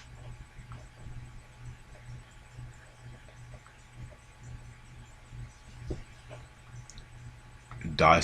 Okay, so those are your dye sublimation prints. So the last thing I'm gonna do is let me get you. All right, go to Amazon in a new tab, and this is the last thing. I know we want to jump back over to game development, but honestly, man, like I've been meaning to really go over all this with you because I don't know. I kind of felt a way about the way things dropped off with the t-shirts, and I wanted you to understand like the way I'm doing t-shirts is just different, and it's but it's real specific. So with the vinyl cutter, with the Cricut, with the print source place, and then right now with this heat press, go to Amazon and type in PowerPress.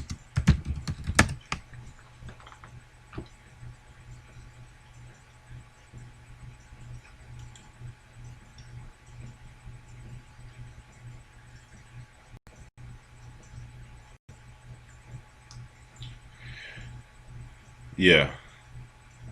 No, I get that. That's one of those things that they say that, when you're teaching people, become you become smarter yourself and you get better yourself. That's just one of those things where it's just like, yeah, you try to tell people one thing and it's just like you don't get anything out of it, and it ends up becoming like an indictment on yourself. You're like, what am I doing wrong? Why can't this person? So for me, it's just, yeah, I'm definitely getting a lot better with that type of stuff. All right, so right now, all right, go PowerPress onto Amazon, and it should bring up the PowerPress Industrial Quality Dye Sublimation, Digital Sublimation Heat Press. Yeah, yeah. So that one's coming in at 199. Just save that for right now. That's the one I got. I got mine for cheaper. I got mine for about $1.50. I don't. I guess. Yeah. I don't know. I guess a lot of people, a lot of people caught on to this heat press being a really good one. But I've had this heat press for about, jeez, when was that? I've had this people, Jesus, probably about 4 or 5 years now, and it's still going strong. So I want you to put that there, and then put that under your notes for $200. Um, I'm only gonna bring up this other heat press because we've already looked at the Cricut stuff, and I just want you to understand that there's option to this. So go just a new. This is gonna be the last thing we look at. So just go to Cricut. Just type in Cricut Easy Press. Cricut Easy Press.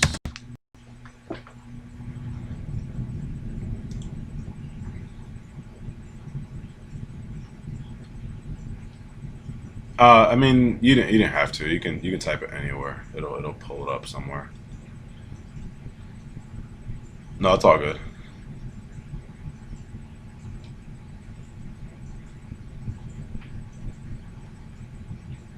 Yeah. So all right. So after my wife decided that she can use the heat press and that's all, like for her stuff, she was just like, "Your heat press is too big. I don't want a big ass, bulky heat press." So she bought the Cricut version of the heat press, the Easy Press, and like right now, I'm looking at it right now, and it's $89. And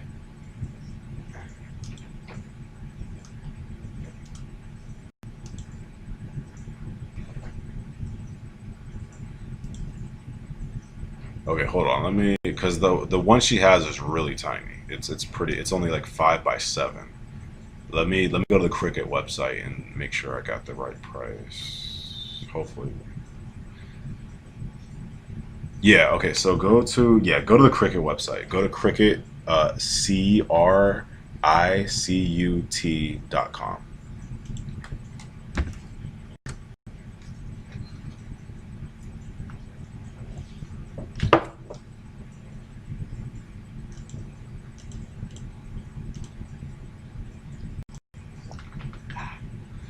right, so go.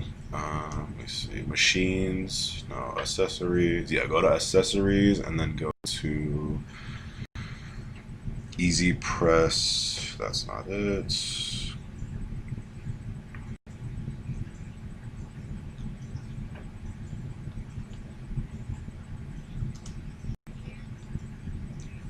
Yeah, try to find the heat press, the Cricut Easy Press 6x7. I'm pretty sure that's the one she has.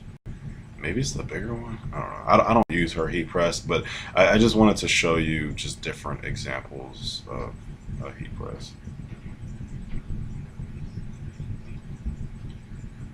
Damn, these are pretty expensive, man. Like this kind of backfired on me. Back before when she bought hers, I believe she bought hers for about 70 or 80 bucks. It was not nowhere near these prices I'm seeing right now. Eh,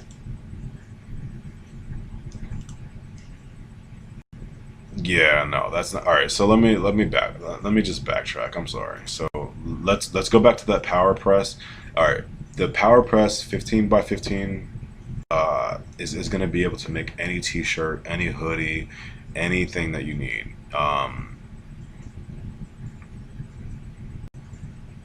It's cool. Just go to Amazon, type in power press, it'll pop up. And I'm pulling up the Unity project as we speak.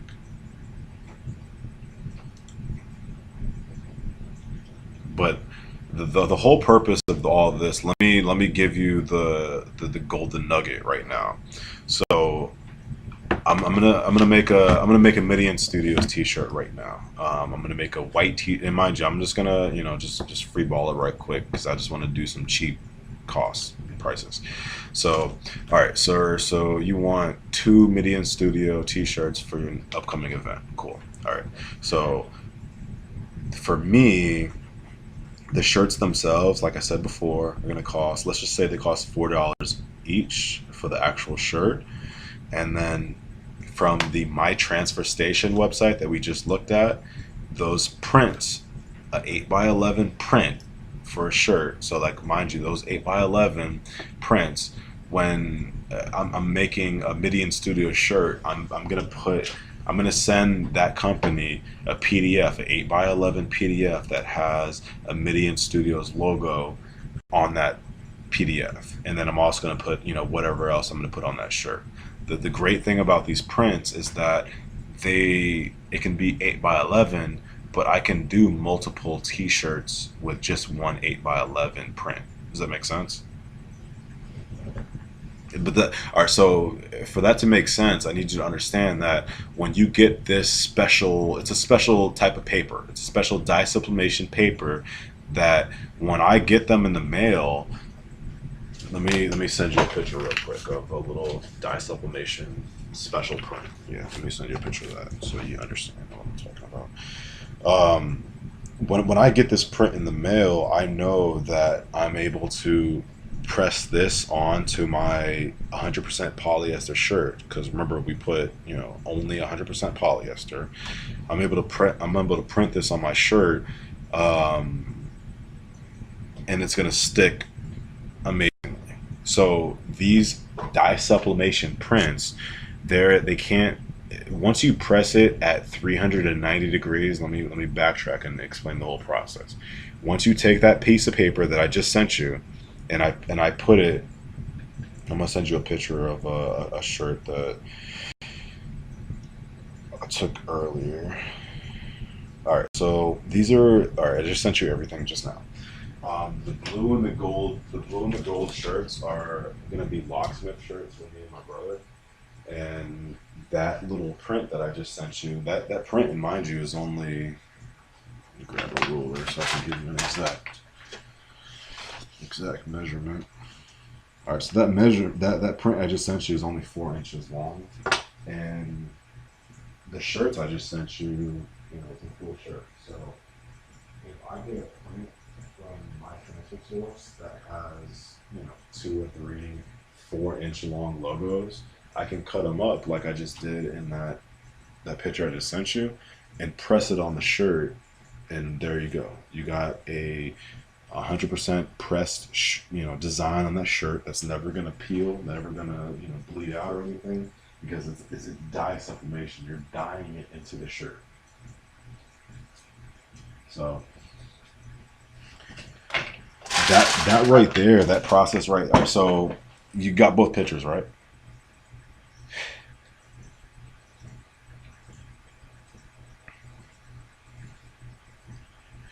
With the print it's backwards. So like, all right, let's just say, all right, so with that Winter Park Roadside, let's just say when I ordered that print, it costed $2. It costed $2, but I got four of what you see right there.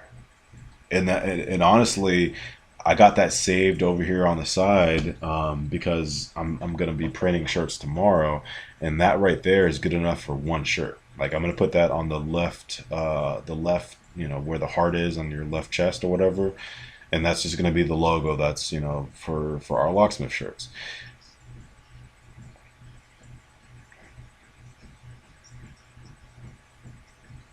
No, no, no, no, no. The point I'm trying to make is that that picture that I just sent you is only 4 inches. That dye sublimation sheet that I just showed you is 8 by 11 inches. Yeah, yeah. So all right, so let's just make a note. Let's make a note, and I'll make it with you. So like under prints, just put there's a term called grouping. So you can group multiple logos within one dye sublimation print. So like right here, you can kind of see where you can make extra money as a t-shirt designer.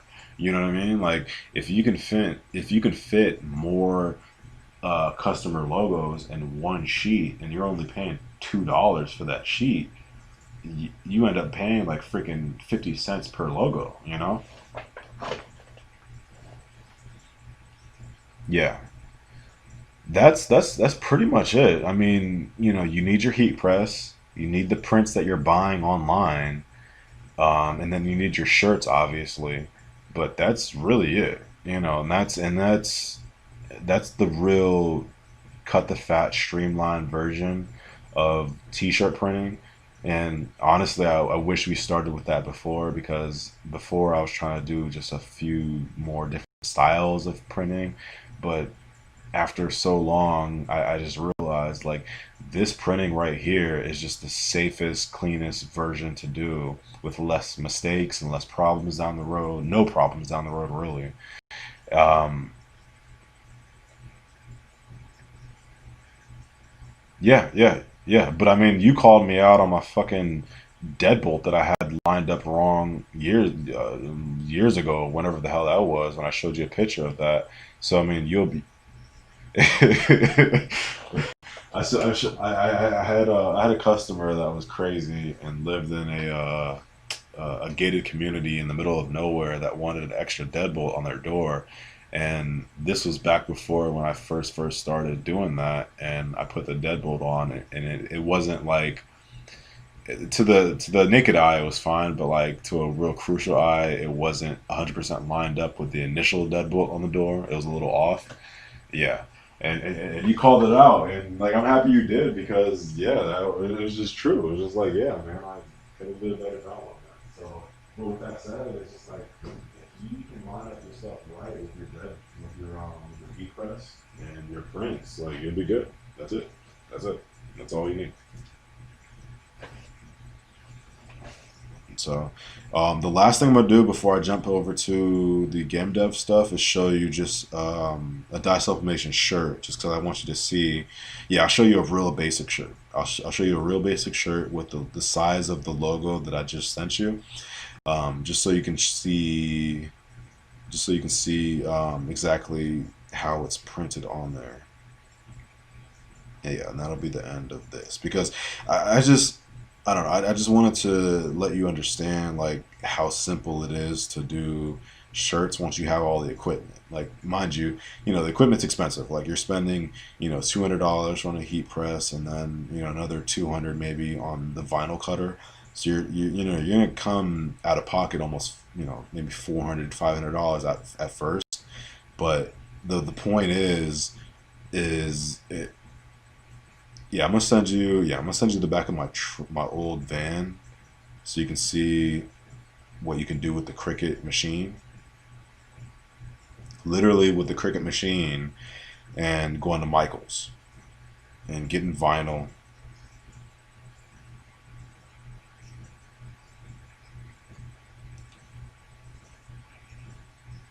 No, I would get both. I'll get both. No, I'll get both because it would open you up to much more than what we're talking about right now.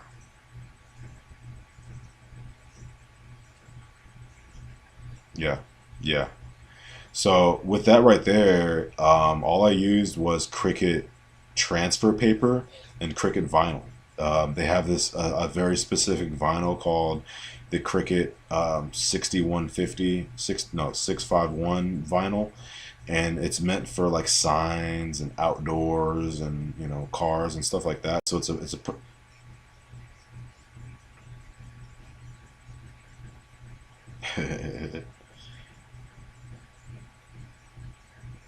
no, I feel you. I feel you.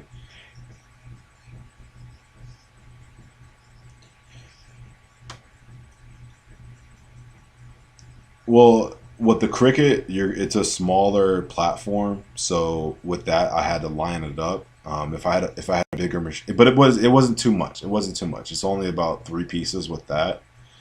Yeah, it's nothing too crazy because with the Cricut, the base Cricut is gonna give you 12 by 12. So as long as you plan it out correctly, you'll be good. And I sent you that just because I want you to understand that the dye sublimation is one thing, but the vinyl is a whole other beast, So hold on, I'm still trying to find that picture to send you for the dye sublimation. But the whole point is just like you can accomplish a lot with that Cricut, like that.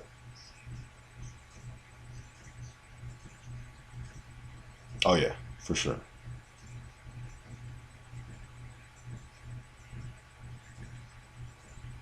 Oh yeah. I mean, like I told my neighbor, he was all freaking out about that. All right, so like literally below my desk right now, I have a glass mug that I bought from the Dollar Tree for $1. And my thing is, I mean, I did that 2, 3 years ago. So for me, it's just like I wanna practice a little bit more before I start on cars again. So I'm gonna practice on mugs, glass mugs. I'm gonna practice on. I have a car that's broken down right now. It's not moving, so I'm gonna practice on there. Um, but you can practice on small things before you get into customers. So that kind of goes to what I was talking about earlier as far as just practice and stuff. Or so that the picture I just sent you is literally that print on a T-shirt. The first print that I sent you, it's that print on a T-shirt. So you see it. So you get an idea, like that T-shirt. All right, so to give you a real quick breakdown, that T-shirt costed $4, and it's a really nice T-shirt. I love that T-shirt. I wear it for work. That's my work shirt right there. And that T-shirt cost $4. That print, let's just say that print costed $1 because, like we proved before, I can fit about 4 or 5 of those small logo prints in one $2 print. So I actually have I'm making some new locksmith shirts for me and my brother, and I got some new prints coming in probably tomorrow or Saturday. Um, and yeah, they're literally coming in the mail. They're gonna come out like a full 8 by 11 paper, and we cut them up, and we just press them. That's it. I got T-shirts right here sitting next to me right now. As soon as I get the prints in, I press them and I give them to my brother, and he's good to go. I don't have to, I don't have to treat the shirt. I don't have to do anything special to it. With the dye sublimation, that's why I love it more than any other type of printing because once you press it, it's done. You press that design with some Teflon paper at 390 degrees and you're good. So I mean, that shirt right there, the whole point of this whole conversation is that that shirt right that you that right excuse me, that shirt right there that you see costed me about $4 to $5.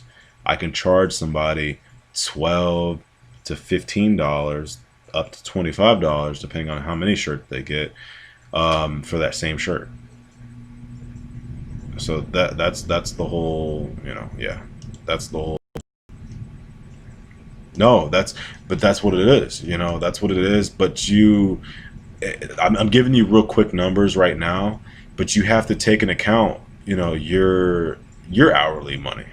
What's your labor of, putting everything together, ordering everything, pressing these shirts, packaging these shirts, and then giving them to the customer. That's the point where I am like, okay, this is not me taking advantage of anybody. This is just me providing a service. So don't look at it as it's you're making a lot of profit on it, but trust me, when you get to the point where you fucked up a t-shirt and you're doing a t-shirt for free, or you're cutting into your profit, that's when it's going to be like, yeah, this is not this is not like happy go lucky. This is like, all right, I just got to get it done.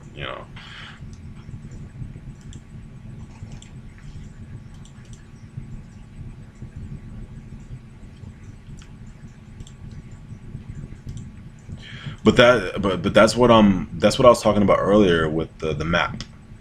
So that's gonna be my main thing that I'm focusing on in October, because the map just goes hand in hand, exactly what you're talking about. If you have the mastery of working with these shirts for so long, and just like I was telling my neighbor, like, yo, make some shirts for yourself. When you first get all your equipment, because he got into an accident, so he had a lot of money at the beginning of COVID to just play along with. So yeah, yeah, he's fine. So it's a blessing. But it ended up being one of those things where he had a lot of money, and I'm telling him to buy $500 worth of equipment, and he's like, all right, yeah, sure, I'll do it. And he did it, and he's like, oh shit, Alex, like I'm making double the money that I invested. And he's just like, he's blown away off of what he's capable of doing now that he has this equipment. And it just proved the point of, once you have the equipment and you're capable of doing this stuff, it's up to you to what you charge, and from there.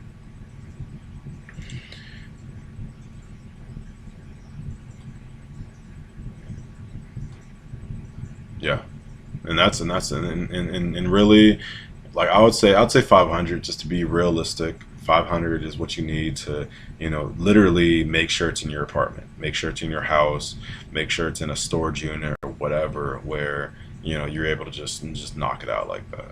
So I am jumping back into Unity right now. It is kind of frustrating me because I'm not able to just download an asset from the asset store. Let me make sure. It's all good.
Yo, I'm here.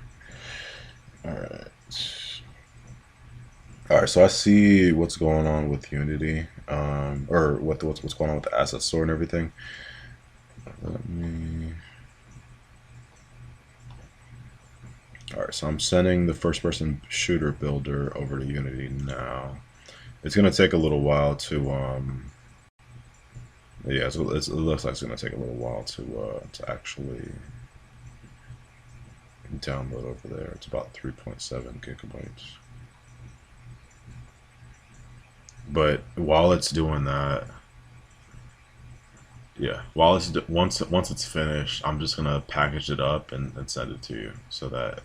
Well, no, I'm sorry. Yeah. We got the collab set up. So once it's done, I'll have you on. I'll add you onto the collab, and then you should be able to download it from there. So we'll at least get that done tonight, at the very least. Share that asset. Good to go.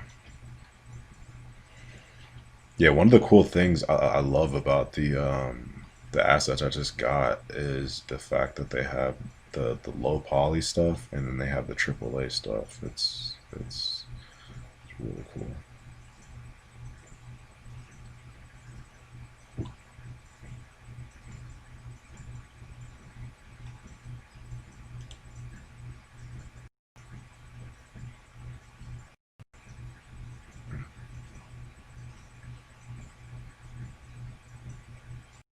All right, so what I'm gonna do, all right, I want you to exit out because what I'm about to do is send you the project, and I'm gonna need you to download it from the cloud once I send it. So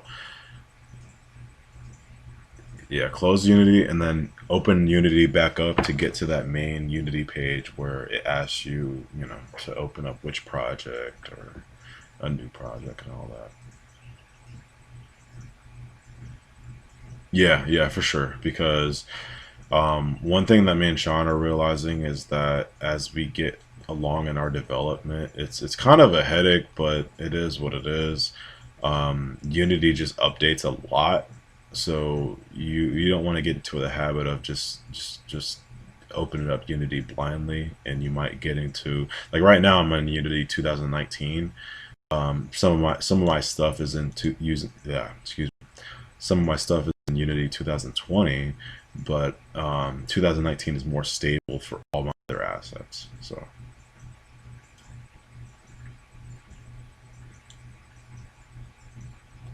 okay, but the cool thing about Unity Hub is that you can choose which version of Unity that you're going to be using. So that's what I do like about that.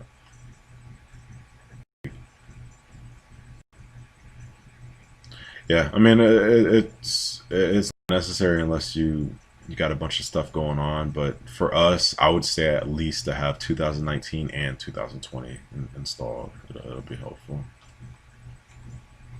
That's cool. Just open up a basic Unity project, or excuse me, just a new Unity project in the Unity Hub, so that it'll show you the what is that, the basic front splash page that shows you all the projects that you have available. Because what I'm trying to do right now, I'm downloading the asset. I'm downloading the asset, and then I'm gonna need you to download it in the cloud. I tag you in there as uh, another person on the project.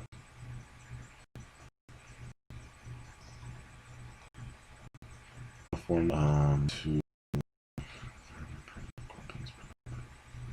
Yeah, I don't think this is this. I don't think I'm gonna look at the actual documentation and everything for this asset, but I have a feeling this asset is not gonna be that impressive as the.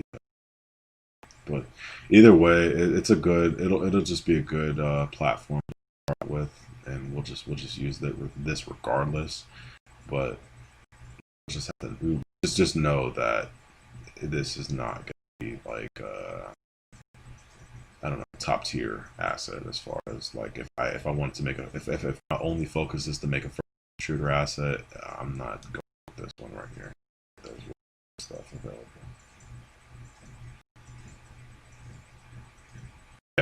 Yeah. Because I'm looking at it. I'm looking at it right now. And even in the notes I'm looking at, it's telling me, hey, you got all these weapons included and blah. I don't.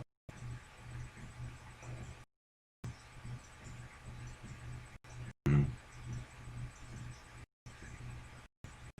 Well, my thing is like, look actually the visuals are really good for a first person shooter asset. They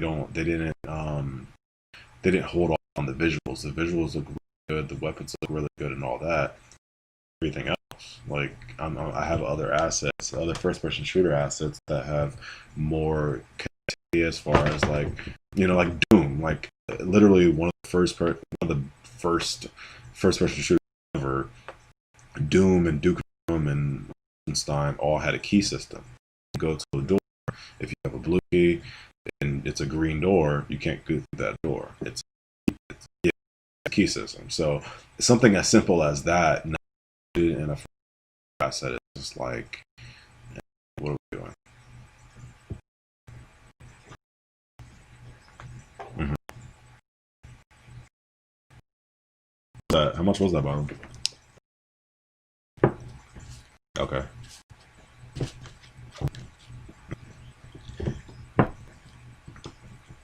Nice.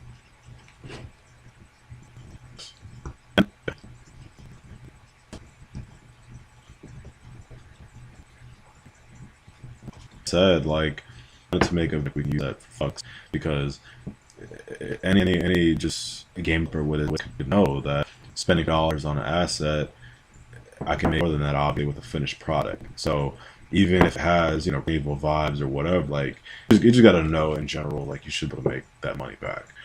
Um, the point is, it's like with this first person builder asset, it could be a really simple first person shooter controller, but it's usable. Like this kind of can take place for for really basic stuff as far as Olio, the models of a museum. I can use a real basic first person shooter as opposed to something that has a lot of frills and just too much going on. So I don't want to just paint a picture of this this asset being bad. I don't know that, but yeah, yeah.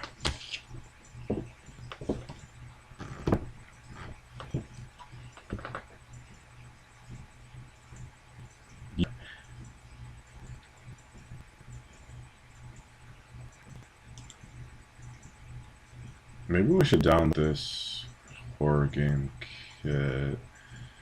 Huh.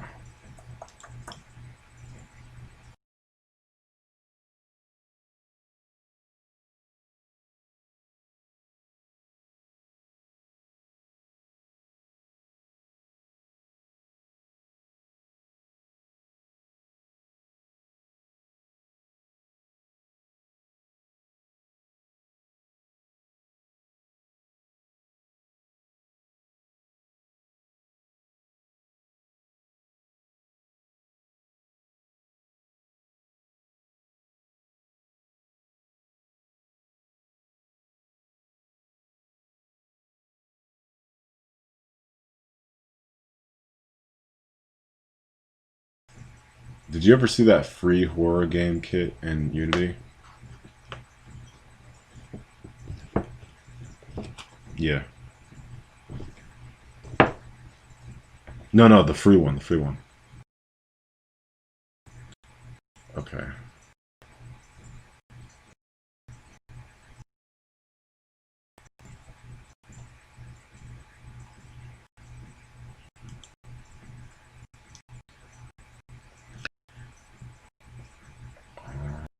Huh. Fuck. Um, I just want to, yeah, I just want to get you linked up with a Unity Teams project right now. I'm gonna the first person asset from the Humble Bundle is just gonna take way too long right now. So let me,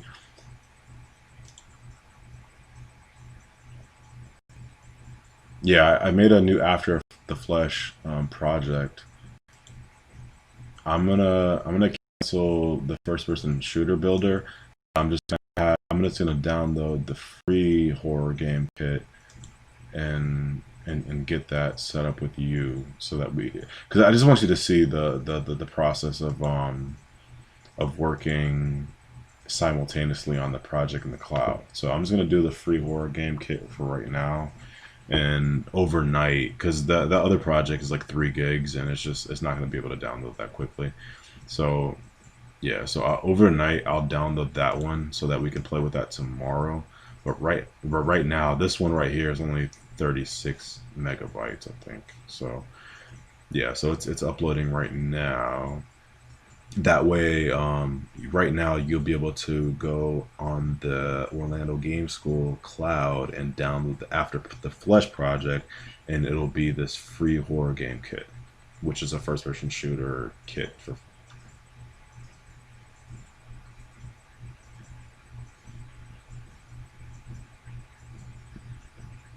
All right, so go back. Make sure you go back to the Unity. What is that? The Unity dash, and then click Open. Once, and it's not going to be set up until about a few minutes from now because it's still loading on my end.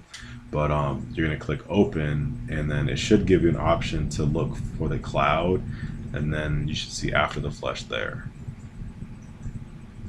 So give it a second. Let me exit out of all this crap.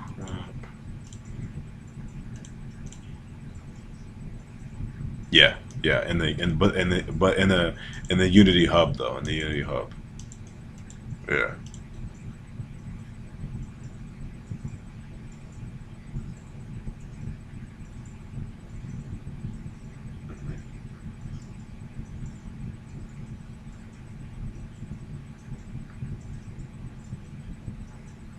All right, perfect. Yeah, exactly. So you're seeing some of the stuff that we have on the cloud. I wish I had that a little bit more organized so I can even tell you to download a Sagehead project that Sean has that I know is working, but I honestly don't even know which one is working at this point.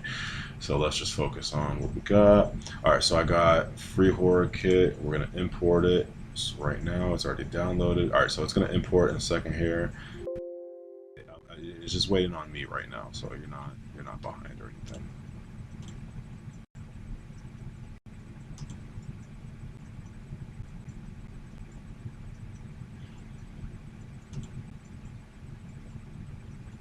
Yeah, yeah, perfect, perfect. That's fine. That's fine. So in general, like, all right, so you saw the Sagehead stuff. Um, Really, tomorrow I need to get on there and clean up what is not current Sagehead and what is. And then, like, I think you said you saw Chaos on there. Chaos should be fine. Chaos was a little side project that I was working on. I explained a little bit about it to you as far as it having like a horror background to it, but I don't really want to focus on that too much right now because it's just not in the realm of what we're working on. But it is going to be something that we jump into later. But that's why it's there. But yeah. All right, so this is almost done downloading. I cannot wait until I get my new computer. This is all going to be much more faster.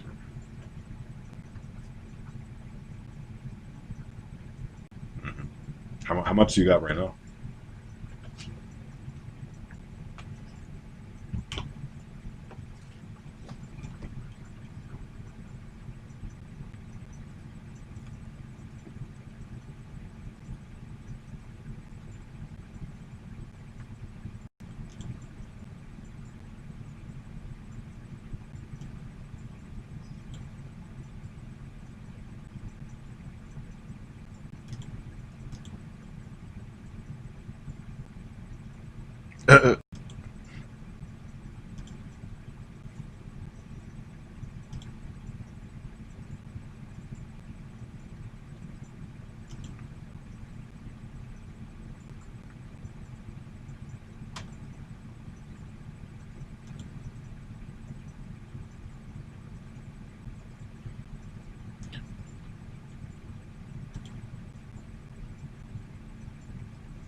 So you go, let me see, let me find it real quick.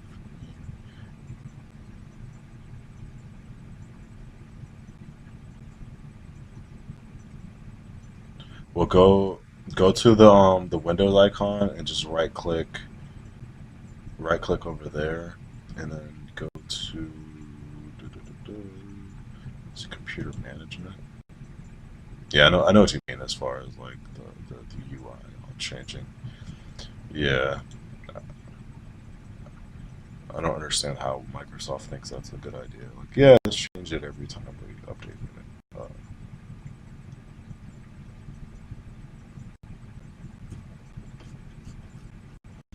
All right, so just to let you know what's going on in my head right now, I'm gonna work on getting the goal right now is for you to get this horror game asset on your end and loaded and everything, so that you see the project that I see right here in my face.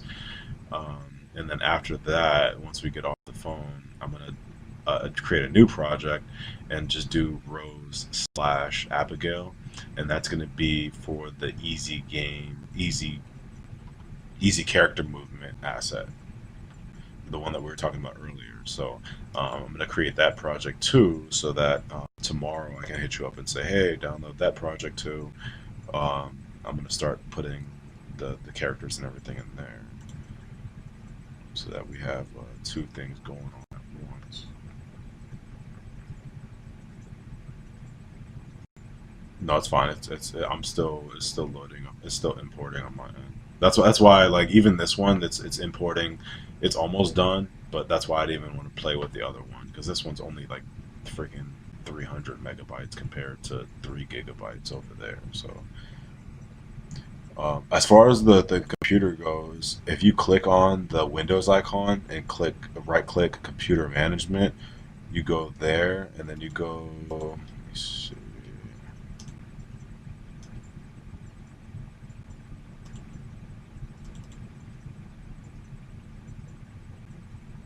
Yeah, go there and then click on Performance. Let me see. Yeah, they changed everything.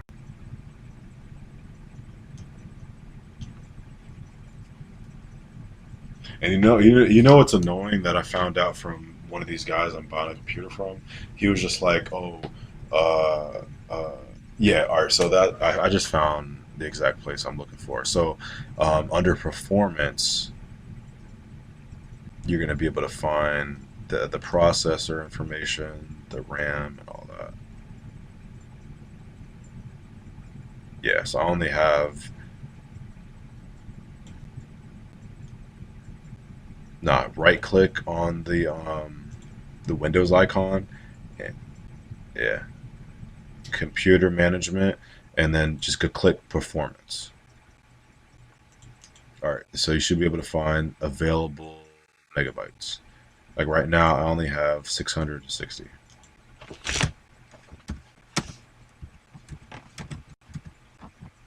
Yeah,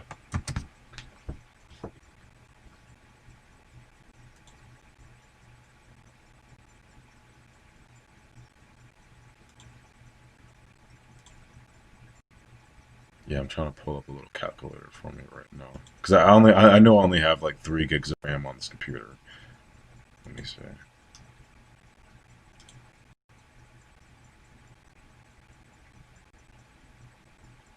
Or you can go to settings. Yeah, go to Windows settings and then system.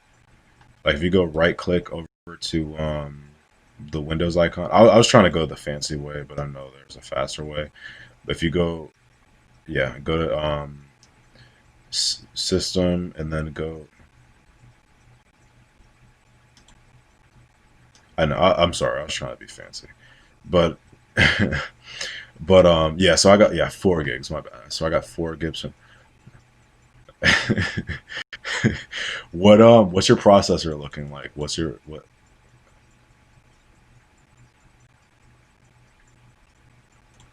Mhm. How many gigahertz? That's good. That's good. That's good. Does it say dual core or quad core, anything like that? Okay. One thing I noticed is talking to the what's it called, the computer customizer dudes. They were explaining that no matter how much RAM you got, no matter how good your 3D card is, if you don't have a solid state hard drive with Windows 10, it's just gonna run slow. And they were also saying that if you don't have a quad core processor, it's gonna run slow, which is honestly kind of mind-boggling for me because a dual core processor with a lot of RAM should be enough to do what you got to do. But with apparently with Windows 10, with all the shit that it adds onto your workload, they're saying that you need a quad core processor with a solid state. So it really, I mean, that's not even a big upgrade for you. With everything that you just said, like a solid state, you can add the solid state as your primary hard drive, and then your existing hard drive as your secondary, and then let me see, what did I just say? Da, da, da, and then you have the solid, and yeah, really for you, that's all you need. That should improve your performance like 40-30%.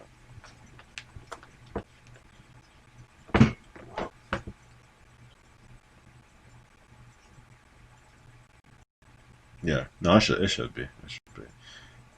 If your motherboard is good enough to 3.5 gigahertz, then it'll be fine. But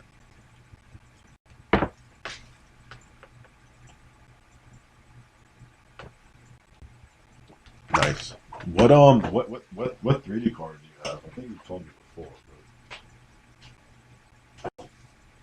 But different.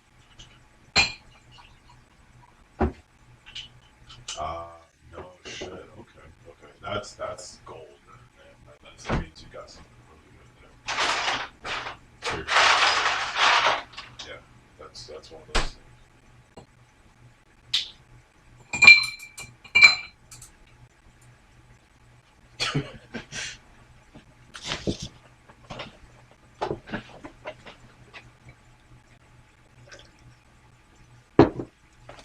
Well, that's a whole different conversation, but that's really good because yeah, yeah. All right, this asset is almost downloaded, almost imported. So it's just importing the sound effects now. So it should be almost done in a second. So like right now, I'm just gonna show you the workflow for a new project. So like right now, it's importing all this stuff into this after the Flesh project. And all right, yeah, it just ended. It just finished right now. So um, 3D card, 3D card.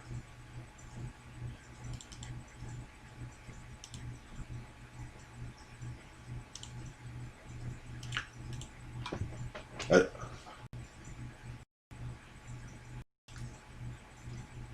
okay, okay. Yeah, I was just curious to see if you had an extra gigabyte of video RAM or two, like, cause that's when it comes to upgrading your computer and everything, it's all about optimizing it. If you just take it to a shop like that, they're gonna tell you, they're gonna try to upgrade it way more than it might actually need to be upgraded. So yeah, I was just trying to figure out where you were at.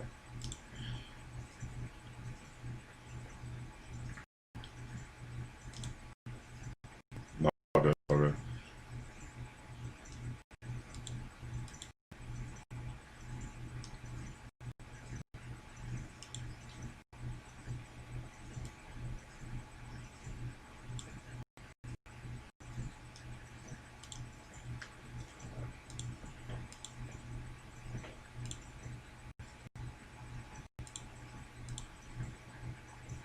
I got you. I got you.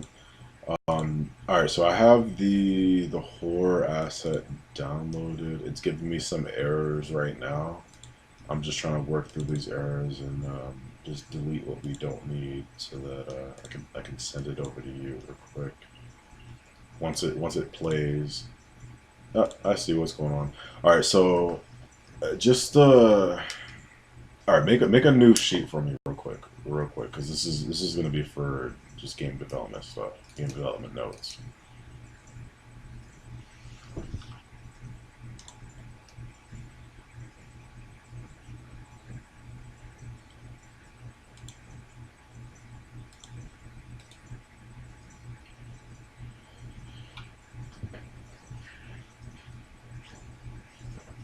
Yeah. So game dev, I would underneath that, but just put common errors,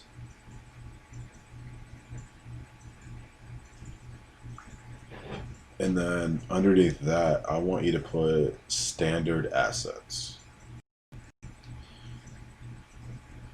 If you don't, if you don't know Unity and you don't understand the development of Unity, these are going to be the bane of your existence because they're going to pop up all the time, and you're not going to know what's going on.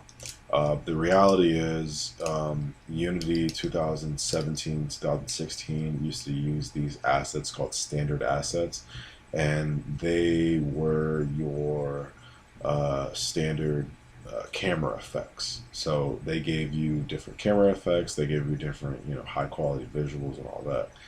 Long story short, these assets are just not used anymore. But the problem is when you import these assets into a current version of Unity, it just breaks the project. Unity just has no idea what to do with these assets because these assets haven't been used until since 2 years ago. Um, yeah, yeah, yeah. So like, yeah, the standard assets. So right now, I'm deleting them out of this horror project, and I'm gonna see if it works right now after just deleting. Yeah, it works. Let me double check before I get too excited.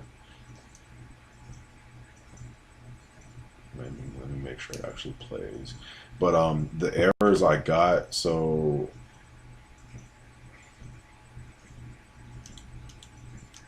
I got too excited. Hold on, let me double check. See what's going on.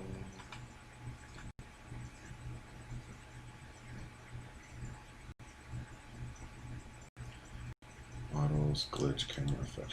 All right, so I mean, yeah, that GitHub asset probably would have been best for this right now because this one's giving me a lot of errors. Let me see if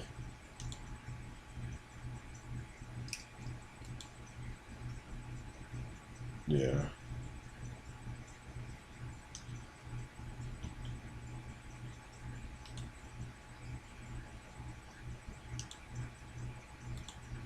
Right. What, all right, so with this project right here, this is the old Unity project that was in the asset store. Basically, it had a lot of like special effects. Like I just had to delete a script that made a glitch. So like when I don't know, it was like a glitch effect in the game or something like that. The problem is that I had to delete the old version of the way you did it. The new version is not as complicated and doesn't involve certain scripts, so the Unity is just not going to kick it back. So I just deleted the old versions, and let me see if I can actually play the game. No, no, I'm saying the yeah, yeah, no, no, yeah, I'm saying the old school version of Unity and the way they used to do things because I'm downloading an older version of the asset. And it's using these old school standard assets. And I thought I was going to be able to get this up and running pretty quickly.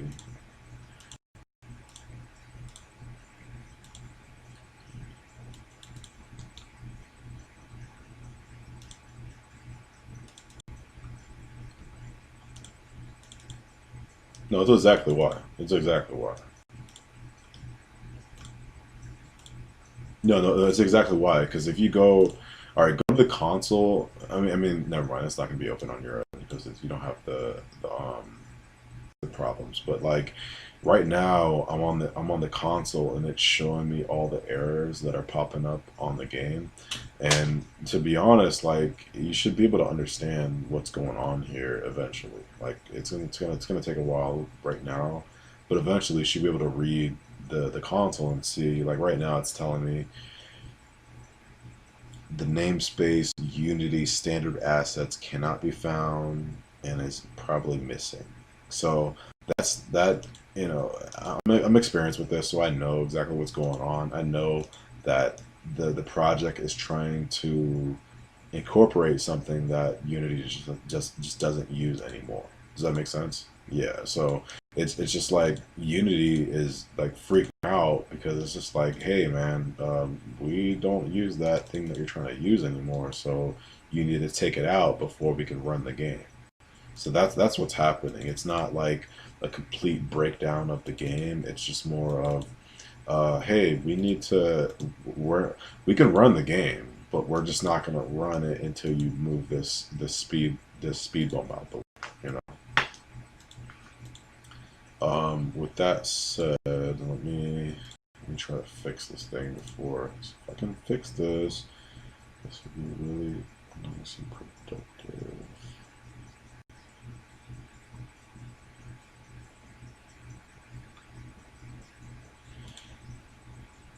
I got you. I got you.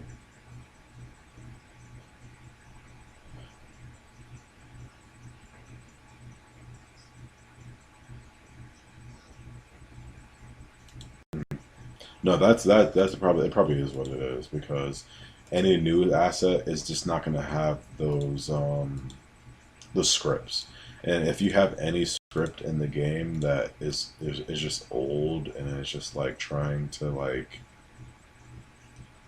basically talk to something that's just depreciated and Unity doesn't use anymore, then Unity is just it's just gonna break. It's just not gonna work.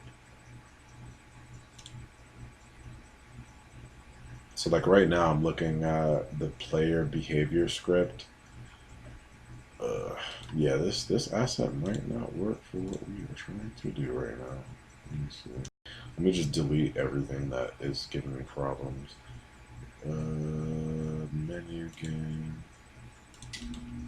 All right, let me just delete everything and see what happens now.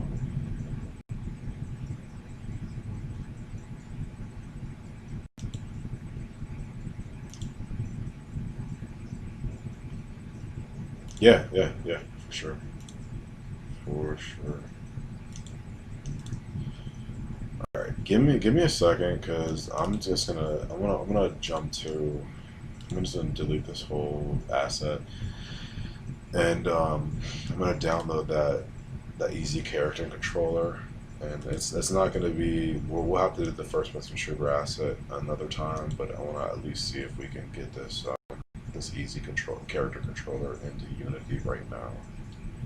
Because I try to get this old this free horror asset into the Unity, but everything's so attached to old school Unity shit that it's just not working.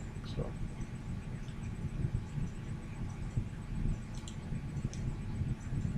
but yeah, but you're 100% right in the sense that if you're having if you're and that's another thing too. When I'm looking at assets on the Unity store, I try to see how old they are. I always try to see, how old they are before I make any type of commitment with them because if if you haven't had an update from the developer in 2 to 3 months, then it's just like I don't know if I can use this thing seriously.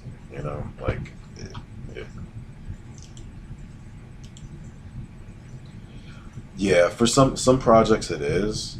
Some projects it is just pulling out. Okay, let me just pull out this camera. That's an old school camera, and that's what's breaking the project. And the yeah, yeah, for sure. Like I have a lot of prototypes where that solves the problem.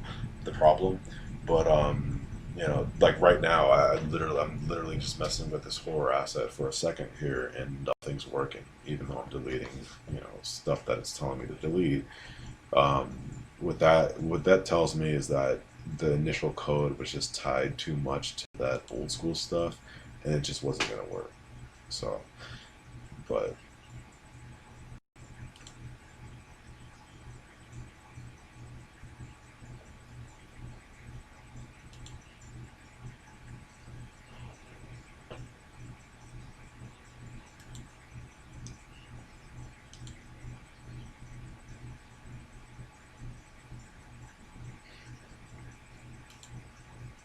all right, so go. All right, let me see if I can fix your project while I'm trying to do this other project. So go to your package manager and download the post processing kit. because that's going to be one of the main things that you're going to be running into right now with Unity assets in general.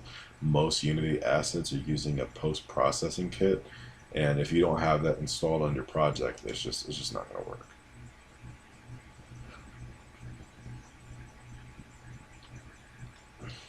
Go to Windows and then Package Manager.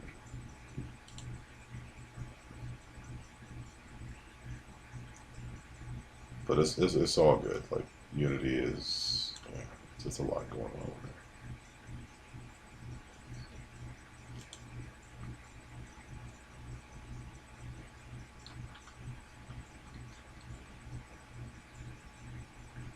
Yeah.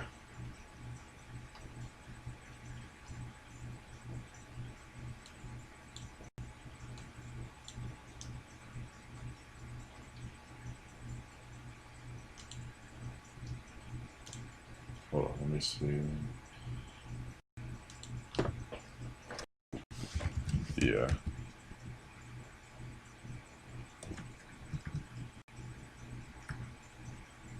Let me see. Post-processing profiles. All right, hold on. Let me see because I'm importing the other asset I was just talking about.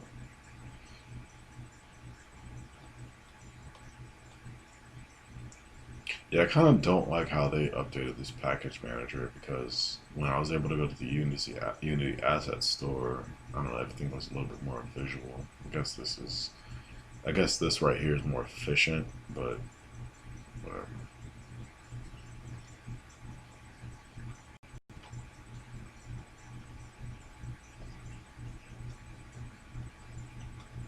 Well, it's just a little bit more.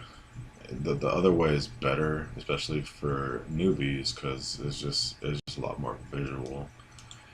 Um,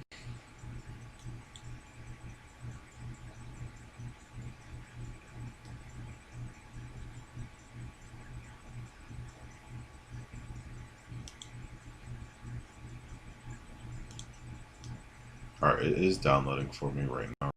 I'm just gonna have you download the project that I'm about to make right now, and so at least so you can just see how to get a project from me, and then we'll go over tomorrow um, how I can make changes on my end, and you can make changes on your end, and we kind of both see it and update it and all that type of stuff.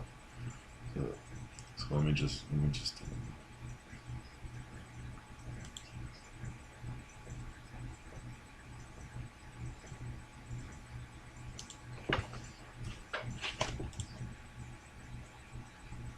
I did that earlier. What the flip?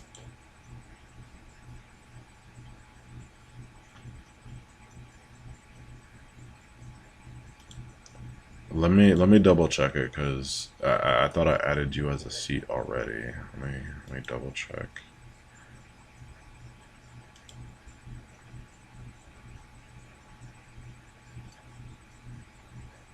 Okay. But the cool thing about the Unity dashboard is kind of like what I was talking about earlier, as far as just looking at. Oh no, I was talking to Sean about that. I'm sorry. Have you heard of the game Among Us? Among Us.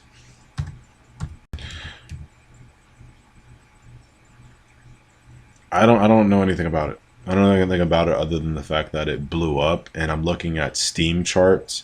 So this game is like 2 years old, and I'm looking at a Steam chart. I'll send it to you sometime, like maybe later tonight. But I'm looking at a Steam chart that shows that the game just didn't sell at all for about a year, and then different streamers got a hold of it and made it popular. And John was telling me that like fame, like Soldier Boy, like fucking rappers and shit, got a hold of the game apparently and just blew it up. And now the game 2 years later is just being sold like bonkers.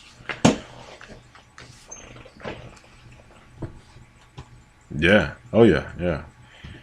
I gotta do some research on it and figure out what the hell is going on there. But but the whole point is just like it's just a complete. It just makes sense as far as you make the game and the game sells itself later down the line. We're not making you know what I mean, like we're not making fucking hamburgers and putting them on the windowsill and they're gonna spoil in a few hours or some shit. Like we're just not doing that. We're making products that can last for years, for years, literally for years, and then on the third year of it being a full product, some fucking random streamer picks it up, and now you have all of his followers playing your game. You know, so that I don't that within itself just made me not necessarily jump and like research the game, but it just made me respect the game and realize like okay, like I've heard this story.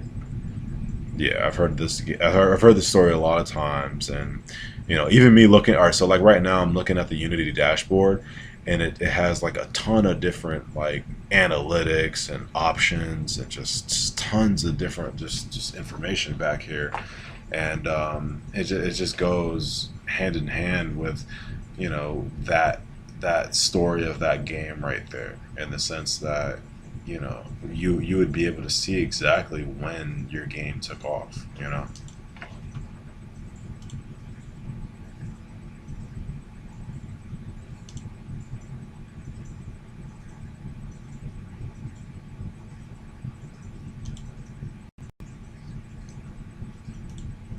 Okay, let me see.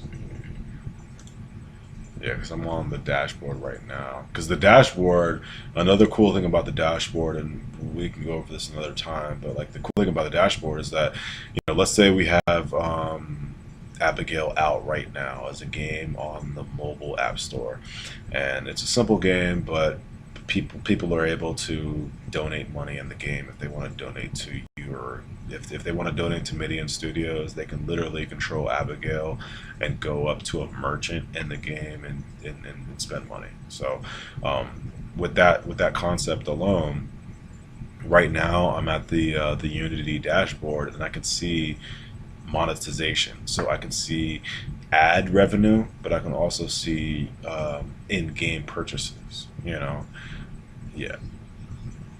Okay. Okay.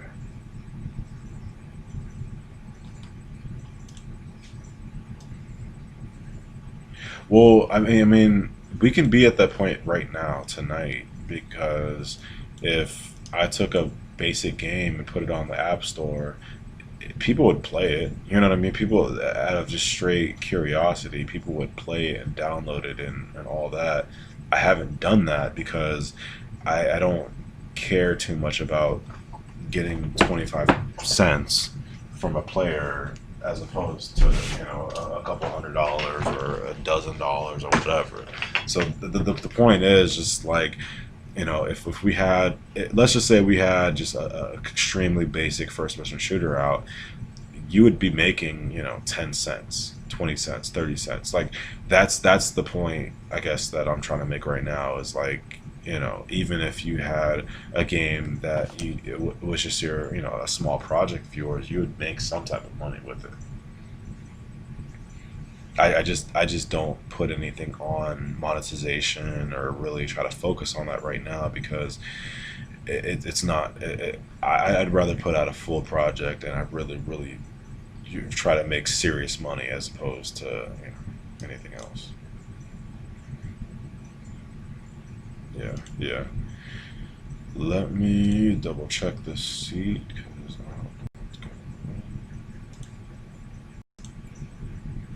yeah, I should have downloaded these assets and stuff beforehand, because it looks like even this other one is gonna take fucking forever to download. So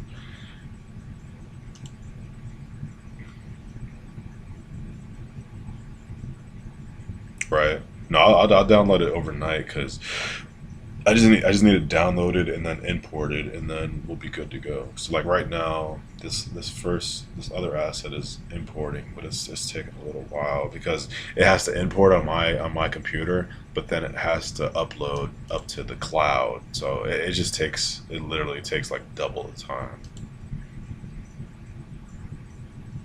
But let me just make sure you're connected on the Unity cloud before we get off here, because that's the major thing. That's the major thing, because that way, what me and Sean are working on is not going to be just me talking. It's just going to be like, hey, go download the most current game. You know. Oh yeah, for sure. And that was the plan before. It was just I had to clean up with just a lot of crap I had on the cloud before and all that.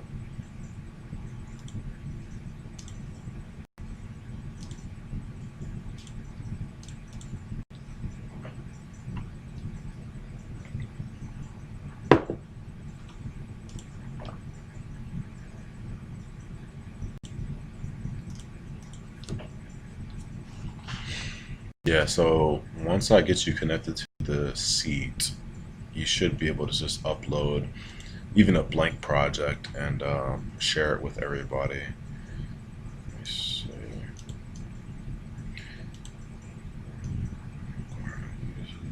Develop cloud build. Okay, so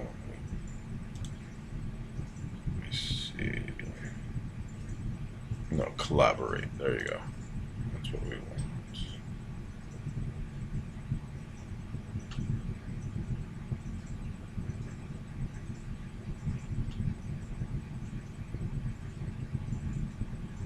Actually, I think I see. Yeah, I see the After the Flush you just made.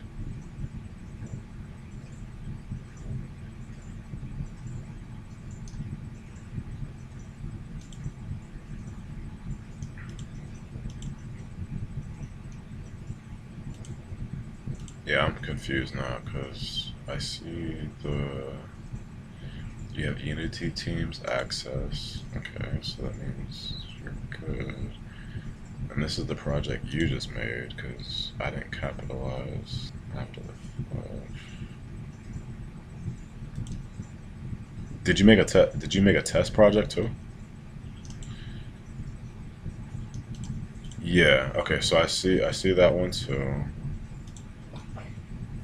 So you should be fine. You should have a seat because I want to see that stuff if you didn't have a seat.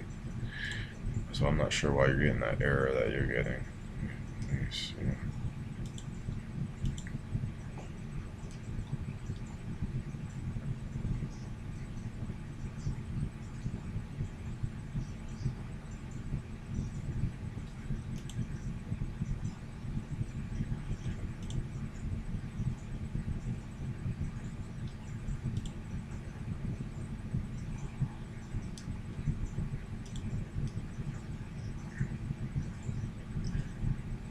Yeah, I think I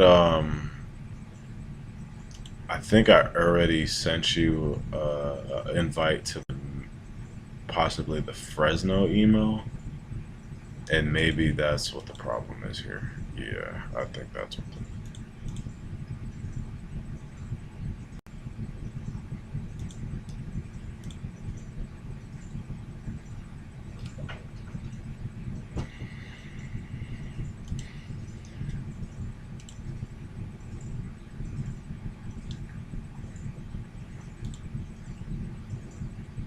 But I'm saying I think that I probably sent you I probably sent you the seat invite. Oh wait, hold on. Let me see. But I think that I might have sent you the invite a long time ago, and then.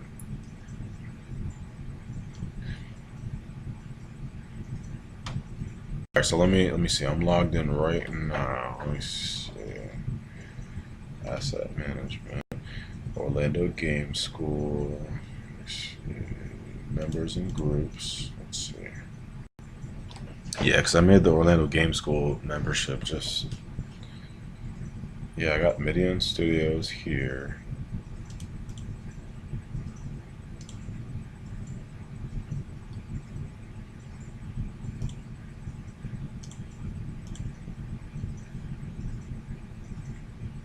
Alright, try now.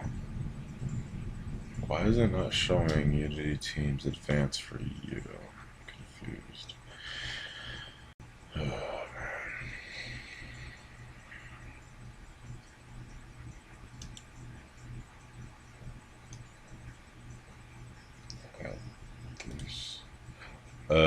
I think I see what's going on.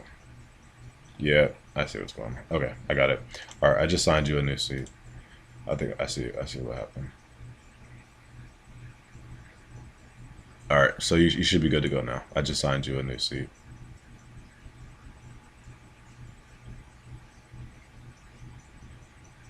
Yeah, yeah. Unfortunately, but yeah, now I see what happened because the new subscription that I had, I just had to. They just wanted me to make sure I assigned it directly to somebody. Yeah, you should be fine now. All right, cool. So this other project is downloading. So once that gets downloaded, I'm just gonna share that to you and Sean, just so that I can start building up rows in here. And right now, I'll just use just a basic character from the Maximo website for Abigail. And then, like I said, I'm gonna go through my hard drives and find the old ZBrush file and finish that up. Yeah, because that I mean it's done already. So all I have to do is really just optimize it and make it game ready, and it's perfect as it is. So yeah,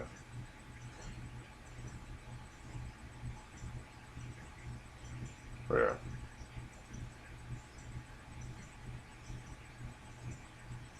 mm, so, yeah. That's the plan. So I'll get the little placeholder in there for right now. But yeah, and then I'll grab the correct one.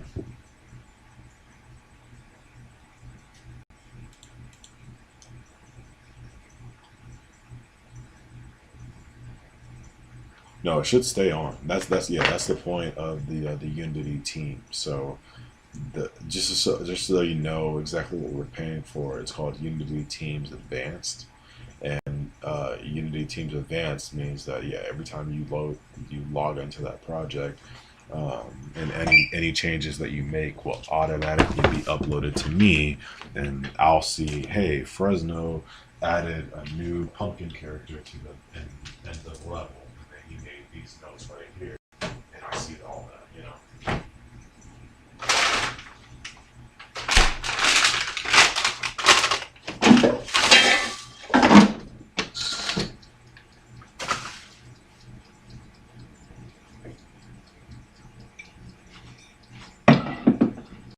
What's the first error?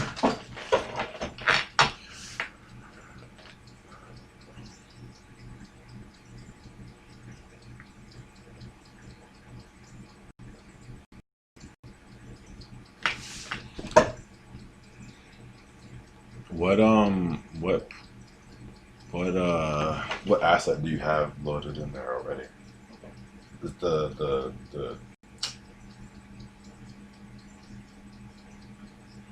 flooded grounds.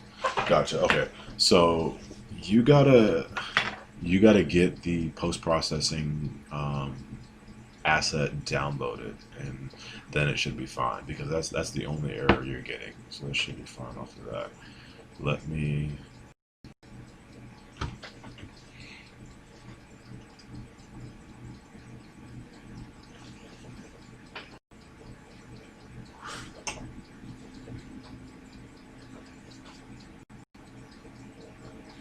um, go to the package manager, and then let me see. No, because you most likely have to download it. Um, hold on, my thing is it's busy importing this asset, so I'm waiting to touch this. But you should be able to go to my assets and actually, I mean, if you haven't downloaded it, technically it's not an asset yet. I'm trying to think. Man, they made this a pain in the ass because in the old asset store, if you just typed in what are we looking for? Post processing, you would get exactly what you need. You download that, import that, and you're good to go. Like they made it. Yeah, yeah. That works, man. That works. That works. That works. It's just a little frustrating because they made it a little bit more difficult this way. I feel like they felt that it streamlined it, but not